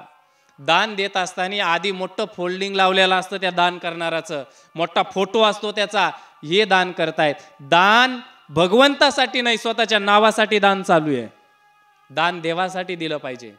दान देत असताना योग्य दान दिलं पाहिजे आणि सत्पात्री असलं पाहिजे, योग्याच्या हातामध्ये गेलं पाहिजे. चांगल्याच्या हातात ते दान गेलं तर सफलता आहे. लुटारूच्या हातात दान दिलं आणि ते दान जर त्याने चुकीच्या मार्गाने वापरलं तर त्याचं फळ वाईटच तुमच्या पदरात येईल. म्हणून दान संपलंय. हे नारदजीने पाहिलं, नारदजींना वाईट वाटलं. नारदजीने सांगितलं दया संपली, दान संपलं, सत्य संपलं. सनकादिक ऋषी म्हणतायत, नारदजी तुम्ही कशाला भलत्या लोकांकडे गेलात? संन्यासी माणसांनी काय संसारिकाकडे लक्ष घालायचंय? त्यांनी असणारं साधू संतांची मठ आश्रम बघायची. सांगितलं संसारी बरेत, संसारी बरेत, त्याच्यापेक्षा मठावाले बिघडलेत. मी सांगत नाही, नारदजी सनकादिकांना सांगतायत की ते सांगतात न योगी नैव सिद्धोवान. सांगितलं मी तेही बघितलं, पण न योगी नैव सिद्धोवान, ज्ञानी सत्क्रियो न रहा. या विश्वामध्ये योगी सुद्धा योग्य राहिले नाही, न सिद्धवान राहिले, सिद्ध नाही, न योगी राहिले, ज्ञानीही राहिले नाही. का राहिले नाही? तर सांगितलं योग करण्याची शक्ती शरीरात राहिली नाही. ज्यांनी ज्ञान कमवलं त्यांना अहंकार झालाय, म्हणून त्या ज्ञानाचा उपयोग होत नाही. जे सिद्ध महात्मे आहेत ते प्रसिद्धीच्या पाठीमागे लागले, म्हणून त्यांचा सिद्धपणा नष्ट झालेला आहे. अशी अवस्था झालेली या कलियुगामध्ये. जे अतिशय अतिशय अतिशय विद्वान व्यक्ती आहेत ते सुद्धा लोभाच्या पाठीमागे निघाले. ज्यांना भगवान असणारा त्यांच्या पाठीशी उभा राहील, पण ते आता चमत्काराच्या मागे लागलेत. त्यांना वाटायला लागलं थोडा चमत्कार दाखवलं की समाज आम्हाला डोक्यावर घेतोय, म्हणून ते सुद्धा सिद्धीच्या पाठीमागे, त्या प्रसिद्धीच्या पाठीमागे लागले, म्हणून तेही उपयोगाला नाही. म्हणजे जे ज्ञानी होते ते अहंकाराने ग्रासले, जे असणारे सिद्ध पुरुष होते ते प्रसिद्धीने ग्रासले, जे योगी होते ते लोभाने ग्रासले. म्हणून हे सगळं संपुष्टात आले या कलियुगामध्ये. म्हणून मला दुःख होतंय. सांगितलं सामान्य जन, सांगितलं सामान्य जनाचे तर लय हाल आहेत, सामान्य जनाचे लय हाल आहेत. काय सांगितलं? सांगितलं तरुणी प्रभुता गे हे दाम्पती नांच कलकलम. काय सांगितलं? घराघरात, मी सांगत नाही बरं, भागवत सांगते, घराघरामध्ये तरुण स्त्री त्या घराची मालकीन झाली आहे. प्रत्येक घरात मालकीन कोण झाली? त्या घरातली तरुण स्त्री झाली. आणि नवरा बायकोमध्ये घराघरात भांडणं आहेत, फक्त सांगत नाहीत एवढंच आहे. काहींचा बोबाटा आहे आणि काहींचा झाकरीत आहे, एवढंच आहे. नाही तर प्रत्येक घरात चालूच आहे. हे कलियुगाचे लक्षण आहेत. कलियुगामध्ये चालले. नारदजींनी ऐकलंय, पाहिलंय आणि नारदजींना हे वाईट वाटलं आणि नारदजींनी सांगितलं आता इकडे फिरायचं नको. म्हणून नारदजींनी सांगितलं चला आपण चांगल्या ठिकाणी कुठेतरी जाऊ. म्हणून नारदजींनी आपली दिंडी असणारी वृंदावनाकडे वळवली आणि वृंदावन क्षेत्रामध्ये नारदजी गेलेत. हे नारदजी असणारे सनकादिकांना सांगतात की मी असणाऱ्या वृंदावनात आलो. वृंदावनात आल्याच्या नंतर मला समाधान वाटलं, भगवंताची भूमी आहे, आनंद वाटला वृंदावनामध्ये. आणि मी असणारा यमुनेच्या तीराने चालत होतो. चालत असताना पहा मला असणारा अनेक महिलांचा समुदाय दिसला. घोळका घातलेल्या महिला होत्या त्या यमुनेच्या किनारी. एक महिला असणारी त्या यमुनेच्या असणाऱ्या किनारामध्ये, त्या महिलांच्या घोळक्यामध्ये एक महिला खाली बसलेली होती. ती खूप असणारी रडत होती, मोठमोठ्याने अट्टहास करत होती. तिच्या दोन्ही डोळ्यातून अश्रूच्या धारा वाहत होत्या. तिच्या मांडीवरती असणारे 2 म्हातारे झोपलेले होते, वृद्ध होते 2, ते तिच्या मांडीवर झोपलेले होते. काही तरुण स्त्रिया ते रडणाऱ्या स्त्रीला हवा घालत होत्या. कोणीतरी तिचे केस वारत होत्या, कोणीतरी तिचे अश्रू पुसत होत्या, कोणीतरी तिची समजूत काढत होत्या. रडू नको ना ग, रडू नको ना ग असं सांगत होत्या. मी लांबूनच असणाऱ्या त्या रडणाऱ्या स्त्रीचा स्वर पाहिला. कोणीतरी स्त्री रडतीये, मला असं वाटलं मी जाऊन त्या स्त्रीची समजूत काढावी म्हणून नारदजी महाराज सांगतात की मी पुढे सरसावलो, पण तिथे कोणीही पुरुष नव्हता, सगळ्या स्त्रियाच होत्या, म्हणून मी माघारी वळालो. जवळ गेलो आणि माघारी वळालो, पण माघारी वळाल्याच्या नंतर माझ्या पाठ असणारी ती रडणाऱ्या स्त्रीने पाहिले आणि तिने मला आवाज दिला आणि ती सांगू लागली, भो भो साधो क्षणम तिष्ठ. ती सांगते, साधू थांबा थांबा, क्षणभर थांबा. किती थांबा? एक क्षणभर थांबा. का? मचिंतामपि नाशय. तुम्ही जर एक क्षणभर थांबलात तर माझ्या जीवनातली चिंता नष्ट होईल, एवढी ताकद आहे साधू तुमच्यामध्ये, तुम्ही एक क्षणभर थांबा. काय ताकद आहे? सांगितलं, दर्शनम तो लोकस्य सर्वथा आग हरम परम. आग म्हणजे दुःख. सांगितलं तुमच्या दर्शनात एवढी ताकद आहे की तुमचं दर्शन घेतलं की माझ्या जीवनातलं सगळं दुःख नाहीसं होईल, म्हणून तुम्ही क्षणभर थांबा. असं ती रडणारी स्त्री नारदजींना बोलत होती. नारदजी माघारी वळाले आणि त्या स्त्रीकडे पाहू लागले. त्यांना स्त्रीला विचारत होते, कोण आहेस? तू का रडतीयस? सगळ्या स्त्रिया असणाऱ्या अवतीभवती जमा झालेल्या पाहिल्यात. या स्त्रिया कोण आहेत? तुला वारं घालतात त्या कोण आहेत? तुझ्या मांडीवरती रडतात असणारे बेशुद्ध अवस्थेमध्ये वृद्ध दोन आहेत, ते दोन वृद्ध कोण आहेत ते सांग आम्हाला. नारदजींचा असणारा प्रश्न त्या स्त्रीपर्यंत गेला आणि तिने नारदजींना सांगितलं. आणि ती सांगते, तुम्हाला मी कोण आहे हा प्रश्न पडलाय ना, माझा परिचय ऐका, मी कोण आहे. तिने सांगितलं, अहम भक्ती रीती ख्यातः. माझं नाव भक्ती आहे. माझी ख्यातनाम, माझे असणारे परिचय काय आहे? भक्ती या नावाने. माझ्या मांडीवरती कोण आहेत याचा प्रश्न तुम्हाला आहे. माझ्या मांडीवर कोण आहेत? सांगितलं, ज्ञान वैराग्य नामानो. माझ्या मांडीवर जे दोन मुलं आहेत ना, हे वृद्ध दिसत आहेत, पण हे कोण आहेत? हे ज्ञान आणि वैराग्य आहेत. हे असे का झाले? तर काल योगेन जर्जरा. कशाने झाले? तर कालाच्या योगाने जर्जर झालेले आहेत. आणि हे दुसरे तिसरे कोणी नाही, ते कोण आहेत? तर सांगितलं, इमो मे तनयो मै तोहा. तनय म्हणजे माझे मुलं आहेत. कोण आहेत? माझे मुलं आहेत. सांगितलं, तू तरुण आहेस, तुझे मुलं वृद्ध झालेत. हे काळाच्या ओघात झालेले आहेत. वृंदावनामध्ये भक्ती तरुण आहे, पण ज्ञान वैराग्य म्हातारेत. वृंदावनामध्ये भक्ती खूप तरुण आहे, पण ज्ञान वैराग्य म्हातारे झाले होते. हे नारदजींनी पाहिलं. आणि तिच्या पुढं ती नारदांना सांगते की तुम्ही कोण आहात? संत आहात, तुम्ही माझं एवढं दुःख नाहीसं करा. नारदजींनी सांगितलं, तू आली कुठून? चालली कुंकड होती हे तरी सांग. आणि मग सांगितलं, उत्पन्ना द्रविडे साहम वृद्धी कर्नाटके गताः. महाराष्ट्राचं कसं वर्णन आलं माहितीये? कुचित कुचित महाराष्ट्रे. भक्ती सांगते, माझा जन्म कुठं झाला? तर द्रविड देशामध्ये झाला. माझी वृद्धी कर्नाटकात झाली आणि महाराष्ट्रात कुठंच मला मान मिळाला. कुठे कुठे मला मान मिळाला. आणि गुर्जरे जीर्णतः. गुजरातमध्ये मी जीर्ण झाले. म्हातारी कुठं झाली भक्ती? गुजरात क्षेत्रामध्ये, गुजरातमध्ये असणारी भक्ती म्हातारी झाली. म्हणून सांगितलं, ज्ञान वैराग्यासहित आम्ही शीन झालो. म्हणून आम्ही असणारा भगवंताचा अट्ठास करत करत या वृंदावनात आलो. वृंदावनामध्ये आम्हाला पावलं वृंदावन. मी तरुण झाले, पण माझे हे मुलं मात्र म्हातारेच राहिले. माझे मुलं म्हातारे राहिले. त्यांचा काही परिणाम होत नाही, उलट ते बेहोश झाले. त्यांची असणारी अचेतन अवस्था होऊ लागलेली आहे. नारदजी, तुम्ही काय करा, माझ्यावर कृपा करा आणि मला असणारं या दुःखातून बाहेर काढा, अशी भक्ती असणारी सांगतेय. नारदजींनी प्रश्न केला होता, तुझ्या अवतीभोवती असणाऱ्या स्त्रिया कोण आहेत? सांगितले, ह्या माझ्या दासी आहेत. तुला वारं घालते ते कोण आहे? सांगितले, ह्या पवित्र गंगा आहेत. भक्तीच्या दाश्या गंगा, जमुना, सरस्वती ह्या आदी करून ज्या नद्या आहेत त्या पवित्र, ह्या भक्तीच्या दासी आहेत. भक्तीची मुख्य दासी आहे मुक्ती. भक्तीची मुख्य दासी कोण आहे? मुक्ती म्हणजे मोक्ष. ज्या मुक्तीसाठी आम्ही अट्ठास करतो ती भक्तीची दासी आहे.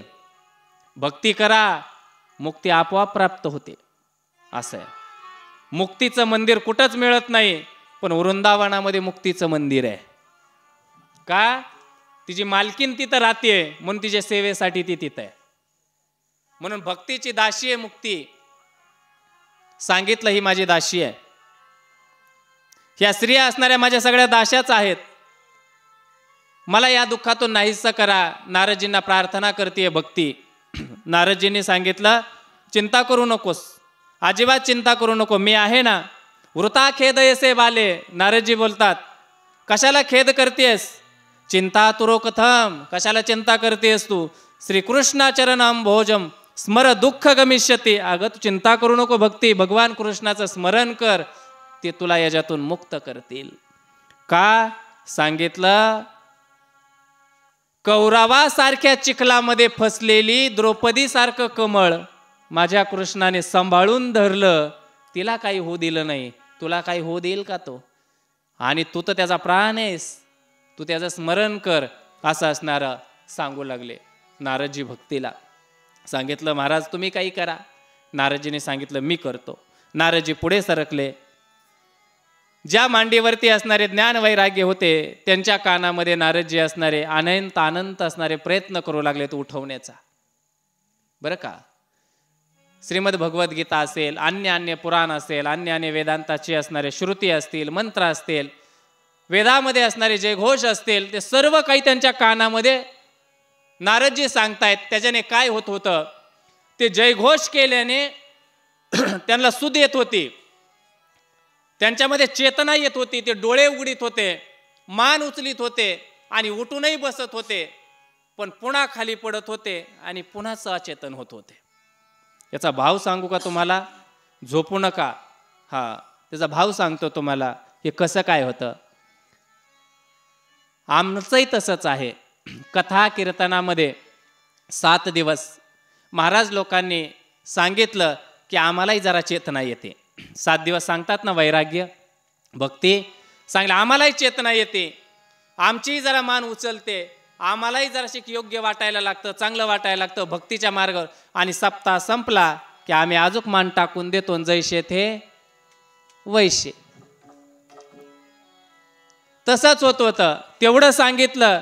मग ज्ञानामध्ये ताकद तेवढी आहे. ज्ञान श्रवण केलं रे केलं की वैराग्य अंतःकरणात निर्माण होतं, पण ज्ञानाचा विसर पडला की वैराग्य निघून जातं.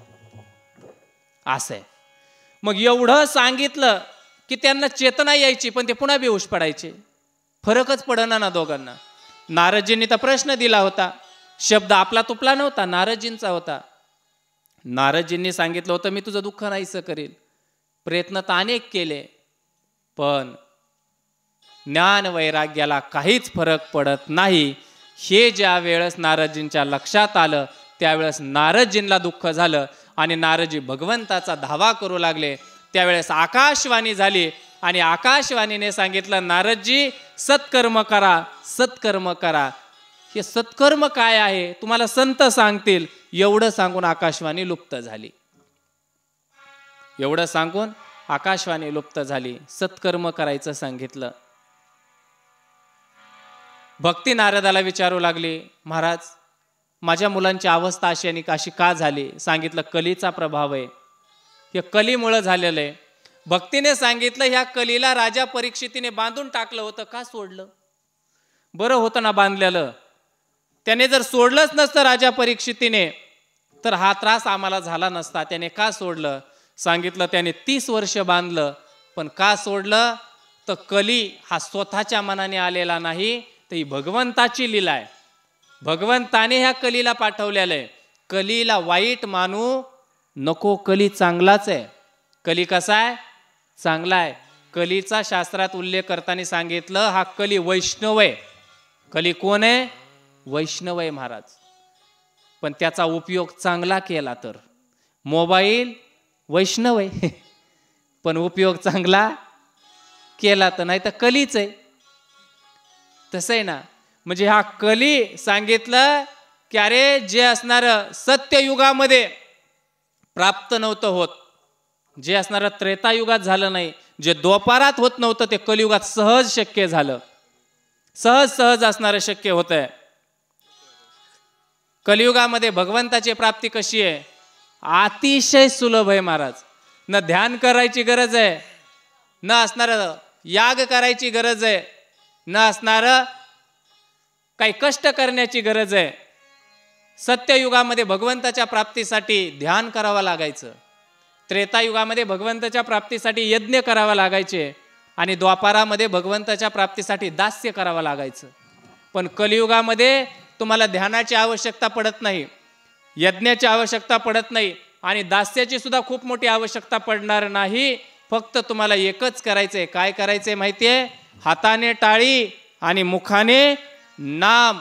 कलियुगा माझी केलं पाहिजे का नाही? थंडी वाजते का? बरं झालं तुम्ही रगी नाही आणल्या. मला मेळच नसता लागला, तुम्ही रगीत झोपले का जागी. त्याच्यामुळं मी सकाळी सांगित होतं पडदे लावून घ्या बरं, थंडीचा फायदा घेतले. म्हणून कलियुगामध्ये काय केलं पाहिजे? भजन केलं पाहिजे. पण ऐका ना, भजन करत असताना भजनामध्ये भाव असला पाहिजे. आणि तो भाव कसा असला पाहिजे माहितीये? की तो माझा आहे आणि मी त्याचा आहे, एवढा भाव असला पाहिजे महाराज. एवढा गोड असला पाहिजे की त्याच्याशिवाय मला या विश्वात कोणी नाही आणि माझ्याशिवाय त्यालाही कोणी नाही, असा आपला भाव असला पाहिजे. असं वाटावं देवाचा मी एकटाच शिष्य आहे, दुसरा कोणीच नाही, आणि तो माझाच आहे, दुसऱ्याचा नाहीच, असा असला पाहिजे अठ्ठास. आणि असं भजन केलं पाहिजे. कसं केलं पाहिजे? तर त्याच्यात असलं पाहिजे, त्याच्यात म्हणलं पाहिजे विठ्ठल माझा. हा भजनाने भगवान प्राप्त होतो. कुठे? कलियुगामध्ये. सहज प्राप्त होतो भगवान. कुठे? कलियुगामध्ये. मग कलियुग चांगलं की वाईट? कलियुग चांगलं आहे महाराज. कलियुगामध्ये आपल्या उद्धारासाठी कलियुग खूप चांगलं आहे. देव लवकर प्राप्त होतो, लवकर उद्धार होतो कलियुगामध्ये, म्हणून कलियुग खूप चांगलं आहे.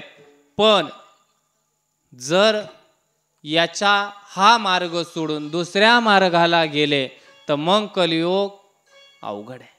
भागवतामध्ये कलियुगाचे गुणही सांगितले आणि कलियुगाचे दोषही सांगितले. कलियुगाचा सगळ्यात चांगला गुण काय आहे? तर भगवंताची प्राप्ती करण्याला कलियुग खूप सुलभ आहे. हा कलियुगाचा चांगला गुण आहे. याच्यामध्ये मग दोष जास्त आहेत. पण कसं असतं, एखादं घोडं असतं ना, ते 52 खोडीचा असू द्या, पण त्याच्यात एक गुण असला तरी त्या घोड्याला सांभाळीत लोक. असं आहे का नाही? घोडं कळतं का तुम्हाला? पण घोडं कळत, कारण बरेच लोक गधाड्याला घोडं म्हणतात. असं आहे बरं का. गाढव वेगळं, गधड वेगळं आणि घोडं वेगळं. हा, एक ते गधड आहे, ते घोड्यासारखं दिसतंय, त्यालाच आम्ही घोडं म्हणतो, असं नाही बरं का. बऱ्याच वेळेस परण्याला गधडच असतंय. हा, घोड्याची किंमत वेगळी आहे, ते घोडं वेगळं आहे महाराज, लय किमतीत त्याच्या. त्या घोड्यामध्ये देवमन नावाचा घोडा आहे, त्याची किंमत खूप असते, आणि ते खोडीचं विलय असतंय. कोण? देवमन नावाचा घोडा. ते खोडीचं बी जास्त असतं आणि किंमतही जास्त असते, तरी त्याला लोक हौसाने पाळतात. का? त्याच्या कंठात देवमन नावाची मणी असतो त्याच्या कंठात, आणि तो घोडा ज्याच्या दारात आहे त्याचं ऐश्वर्य कमी होत नाही, म्हणून त्याच्या लाता का खाणं व्हायना पण त्याला सांभाळीत येत. तसं खोडी अनेक असू द्या, पण चांगला गुण आहे ना म्हणून सांभाळायचं. म्हणजे कली वाईट गुणांनी भरलेला, पण चांगला गुण आहे भगवंताच्या प्राप्तीचा, म्हणून कली चांगला मानला. कलियुगामध्ये काय आहे? असत्याला मोदन दिलं जातं, पापाला डोक्यावर घेतलं जातं, आणि पुण्यवानाला पायी तुडवलं जातं. चांगल्याला त्रास दिला जातो आणि वाईटाला सत्कार केला जातो. हे कलियुगामध्ये. डीजे लावलं की अख्खं गाव नाचतं, आणि टाळपाकवाज लावले की एक हालत नाही. हे कलियुग आहे. हे काय आहे? कलियुग आहे. जात्यावर गाणे महिला रातभर म्हणतात महाराज कलियुगामध्ये. बरं, जात्यावर गाणे रातभर महिला मंडळ म्हणे, रातभर भावाचं वर्णन, भाऊजाईचं वर्णन, कुणाकुणाचं करत्यान मेळ नाही. पण एक अभंग नाही म्हणायचे, एक अभंग नाही म्हणायचे. भांडणं लागले ना, भांडणं चौकात जर भांडणं लागले आणि बाई जर घरात जर भाकरी करीत असली तर चुलीवरची चुलीवर आणि ताटातली ताटात हातसुद्धा धुत नाही, तशीच भांडणं बघायला चौकात.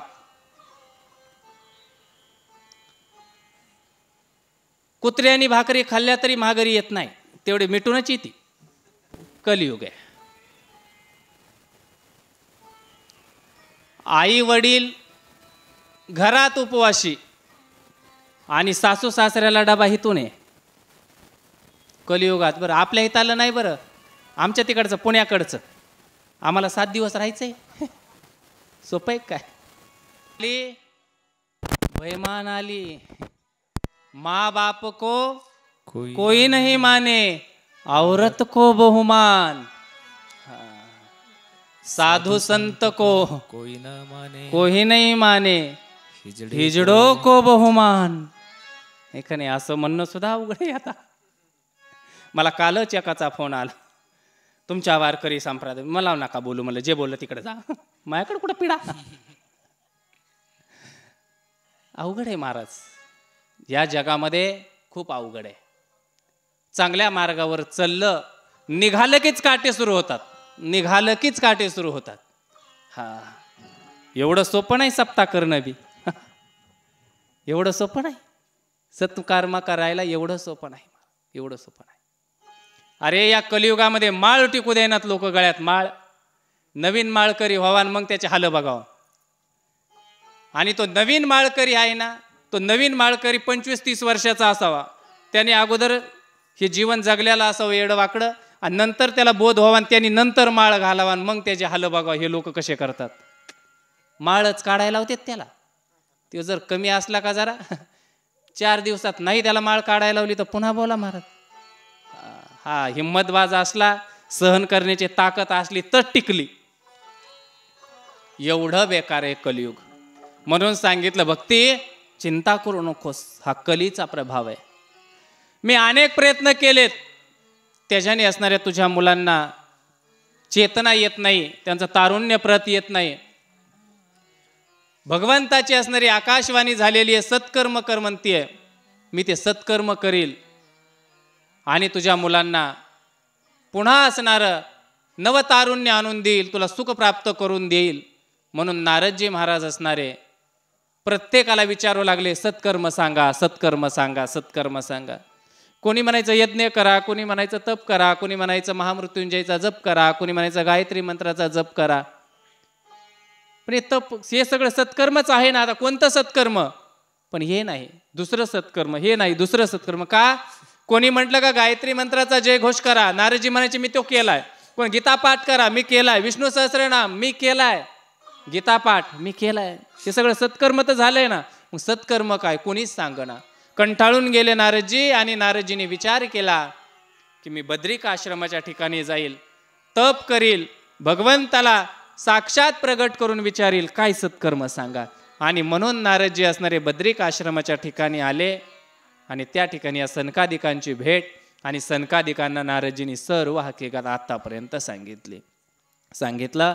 ही चिंता आहे मला. तुम्ही मला विचारलं होतं ना काय चिंता, तर मला चिंता आहे, भक्ती दुःखी झालेली आहे आणि त्या भक्तीचं दुःख नाहीसं करायचंय, ही चिंता मला आहे. सनकादिकांना हसू आलं महाराज, आणि सनकादिक हसू लागले आणि नारदजींना म्हणू लागले, नारदजी एवढ्याशा गोष्टीसाठी एवढी चिंता करायची असते का? काही चिंता करायची नाही. का? भक्तीच्या आनंदासाठी उपाय आधीच आहे. काय उपाय आहे? सांगितलं, मा चिंता करो देवर्षे चित्ते समावह उपायाह सुसुखे स्वाध्येत्र वर्तते पूर्वयवही. हा उपाय तर पहिल्यांदा पूर्वीच असणाऱ्या पुराणामध्ये आलेला आहे. काय उपाय आहे? आणि मग सांगितलं काय उपाय आहे. तर या ठिकाणी असणारा उपाय सांगितला, सत्कर्म सूचको न्यूनम ज्ञान यज्ञ स्मृतो बुधहे श्रीमद भागवतालाप सतगीत शुकादिभिः.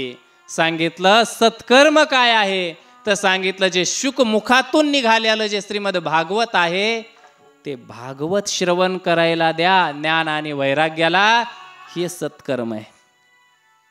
काय होतं, कधी कधी मोठमोठ्या महात्म्यांनाही शंका येते. शंका येऊ नये पण येते. नारदजी म्हणले, महाराज श्रीमद भागवत कथा ही मला माहिती नाही का? का तर व्यासांना उपदेश नारदांनीच केलेला आहे भागवताचा. ब्रह्मदेवाने नारदांना सगळ्यात आधी भागवत कथा सांगितलेली आहे. त्यांनी सांगितलं भागवत कथेत हेच आहे ना जे मी ज्ञान आणि वैराग्याला सांगितलं. त्याच्यामध्ये वेदांतच गच्च भरलेला आहे, त्याच्यामध्ये ज्ञानच आहे, त्याच्यामध्ये भगवंताची स्तुती आहे. मग मी केली ना ती स्तुती, भागवतच सांगायची गरज काय सांगा. तेव्हा सनकादिकांनी सांगितलं नारदजी, ज्ञान वैराग्य यांना जर जिवंत करायचं असेल, यांना जर पुन्हा चैतन्य स्वरूप आणायचं असेल, नव तारुण्य द्यायचं असेल या ज्ञान वैराग्याला, तर वेदांत नाही भागवतच सांगावं लागेल. म्हणजे वेदांत का नाही सांगितलं, वेदांत हे झाड आहे आणि त्या झाडाला लागलेलं फळ हे श्रीमद भागवत आहे. झाड कशासाठी सांभाळलं जातं, फळासाठी का झाडासाठी? झाडाला फळ नाही लागलं की आम्ही झाड तोडून टाकतो. मग रस झाडात की फळात? रस झाडात की फळात? कशात आहे? फळात आहे. आणि फळ मग असं घरात टांगल्यावर काय येत नाही रस? रस झाडातच आहे पण चाकता फळात येतो. रस कशात आहे? पूर्ण मुळीपासून ते फांद्यांमध्ये रस आहे, पण तो सासला फळात जातो आणि त्याचा आस्वाद कुठे घेता येतो? त्या फळात घेता येतो. असं आहे. भगवान चराचरात आहे पण आस्वाद घेता येत नाही. आस्वाद सगुण साकारातच घेता येतो. म्हणून सांगितलं हे श्रीमद भागवत रूपी हे फळ आहे आणि हे चाखायला देणार ज्ञान आणि वैराग्याला त्यांचं दुःख नाहीसं होईल. कळालं. नारदजींनी सांगितलं वेळेच्या अभावी मला लवकर कळालंय, आपण भागवत करू. मग सांगितलं आता लांब वक्ता कुठं धुंडावा, कुठून भागवतकार आणावा, हे काय नाही, तुम्हीच भागवत सांगा. सनकादिकांना सांगितलं आणि सनकादिकांनी सांगितलं ठीक आहे आम्ही भागवत सांगू, पण लक्षात घ्या सनकादिक आहेत बद्रिक आश्रमाच्या ठिकाणी, ज्ञान वैराग्य आहेत वृंदावनामध्ये. वृंदावन आहे खाली आणि बद्रिक आश्रम आहे उंच वरी, आणि ज्ञान आणि वैराग्य थकले आलेत. प्रश्न असा होता जर कथा बद्रिक आश्रमावर ठेवायची तर ज्ञान वैराग्याला तिथपर्यंत नेणं शक्य नव्हतं. कथा वृंदावनात ठेवायची तर एवढ्या मोठ्या महात्म्याला खाली आणणं सोपं नव्हतं. का? संतांना कसं म्हणावं चला आमच्या घरी सांगा आमच्या घरी? अरे असं नाही, जिथं कथा आहे तिथं जाऊन ऐकावा, है का नाही? आमच्या इथं लय चांगला आवाज येतो गच्चीवर, मग आम्ही ऐकतो पडल्या पडल्या. हे कुठून आलं? असं नसतं दादा, असं नसतं. जिथं कथा आहे तिथं जाऊन श्रवण करावी लागते. मग संतांना खाली आणणं शक्य नाही, ज्ञान वैराग्याला वरी नेणं शक्य नाही. याच्यातला भाव सांगतो तुम्हाला. मला जरा काय होतं, भाव सांगायचा लय जोर आहे, पण मला कथा लागते 8 तास, मग सांगता येतो. खाली त्यांना आणता येत नाही, यांना वरी नेता येत नाही. याच्यातला भाव असा आहे की ज्ञान वैराग्य आहे जीव स्वरूप, सनकादिक आहेत ब्रह्मस्वरूप. जीवाला जर स्वतःचं कल्याण करून घ्यायचं असेल तर खाली पडून जमत नाही, त्याला जरा उंच यावं लागतं. जीवाला जर आपला उद्धार करायचा असेल तर त्यांनी त्याची स्थिती सोडावी आणि जरा उंच वाट्यावर यावं. त्यांनी थोडं उंच वाट्यावर आलं पाहिजे. खड्ड्यात उभा राहिलं तर लांबचं दिसत नाही, म्हणून जरा टेकाडावर यावं, जरा चढायला यावं, आणि चढावर उभा राहिलं की लांबचं क्षितिज दिसतं. म्हणून जीवानी थोडं वरी यावं. पण जीवानेच वरी यावं का? नाही ना. जीवाने वरी जर अर्ध्यात आलं तर देवाने आपला देवपणा सोडावा आणि थोडं खाली यावं. देवाने काय करावं? आपला देवपणा सोडून थोडं खाली यावं, म्हणजे यांनी अर्ध्यात जावं आणि त्यांनी अर्ध्यात यावं, आणि मग दोघांच्या मिलनाने जीवाचा उद्धार होत असतो. ठरलं. नारदजींना उपाय सुचला. नारदजींनी सांगितलं न ज्ञान वैराग्याला वरती न्यायचं, न सनकादिकांना डायरेक्ट खाली आणायचं, मध्यभाग गाठायचा, दोघांनाही राग नको. मग मध्यभाग कुठं? मध्यभाग आहे हरिद्वार. हरिद्वारपासून वृंदावन तेवढंच आणि बद्रिक आश्रम तेवढंच. म्हणून कथा करायची ठरली हरिद्वार क्षेत्रामध्ये.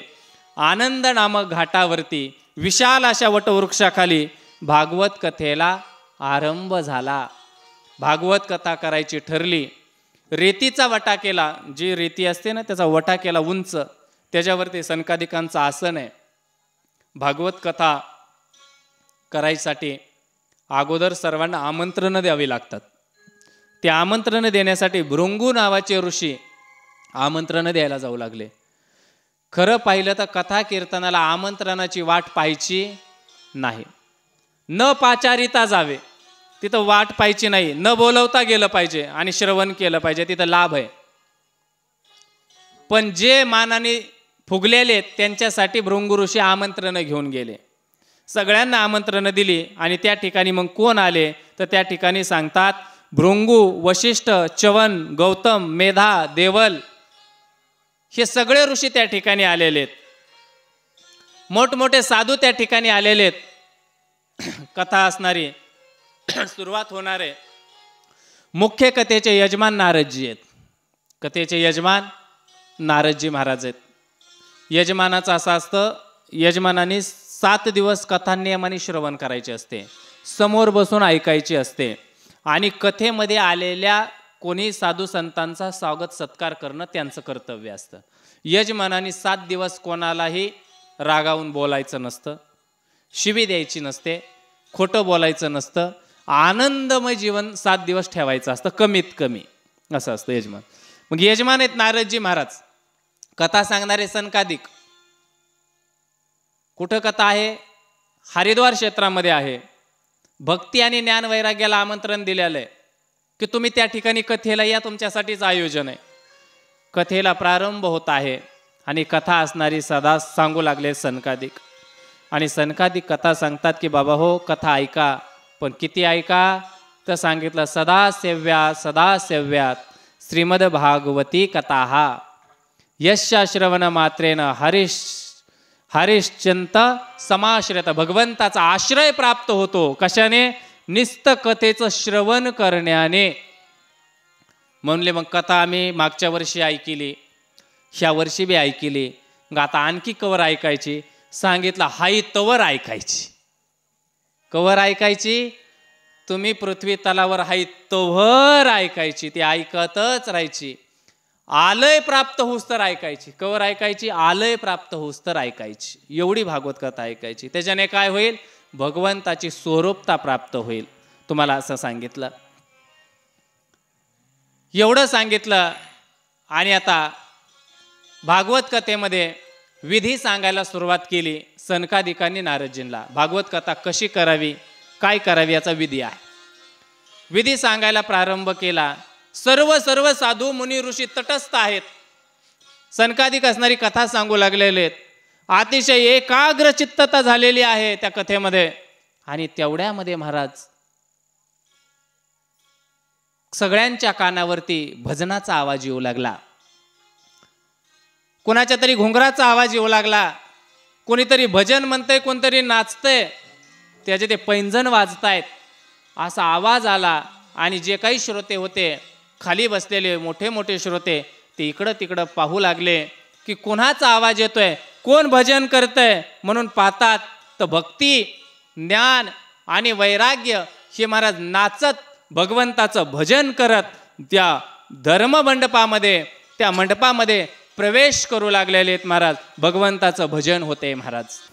भक्ती भागवताच्या मंडपामध्ये नाचत आली. का तुम्हाला सांगितलं?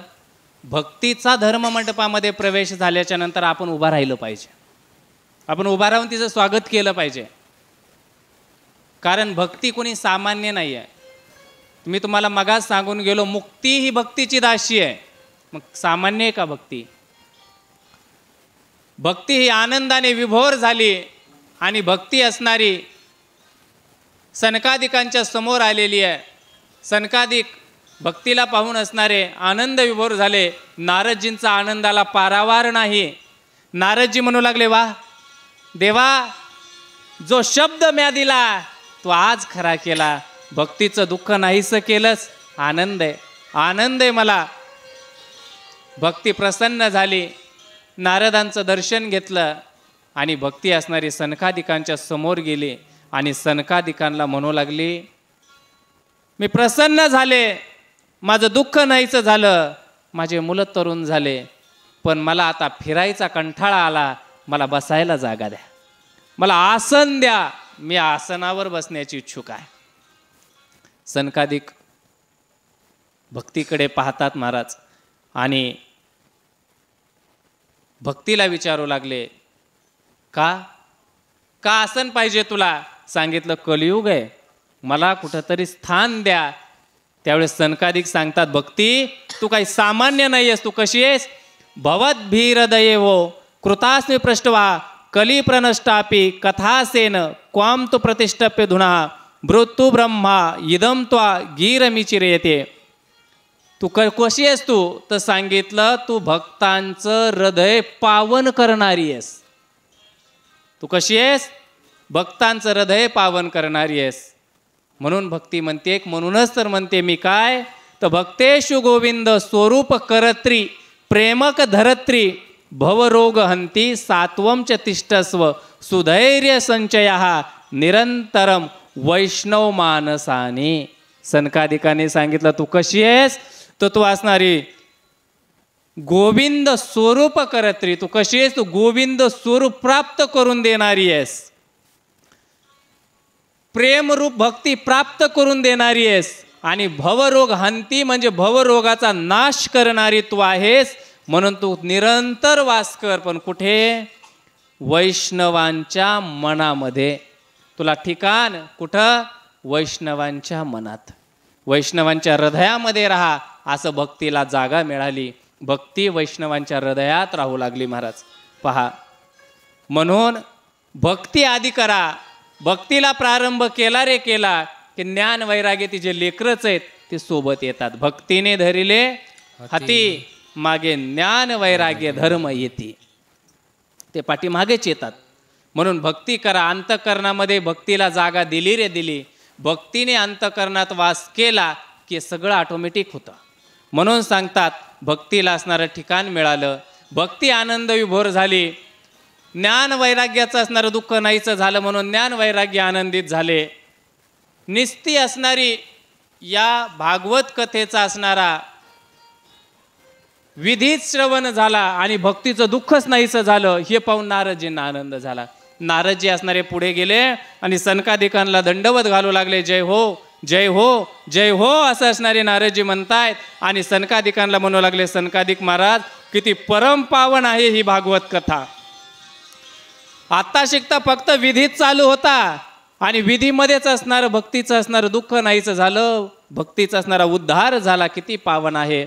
आणि मग सनकादिकांनी सांगितलं, अरे ही भागवत कथा नुसतं सज्जनाचा उद्धार करते एवढं नवल नाही.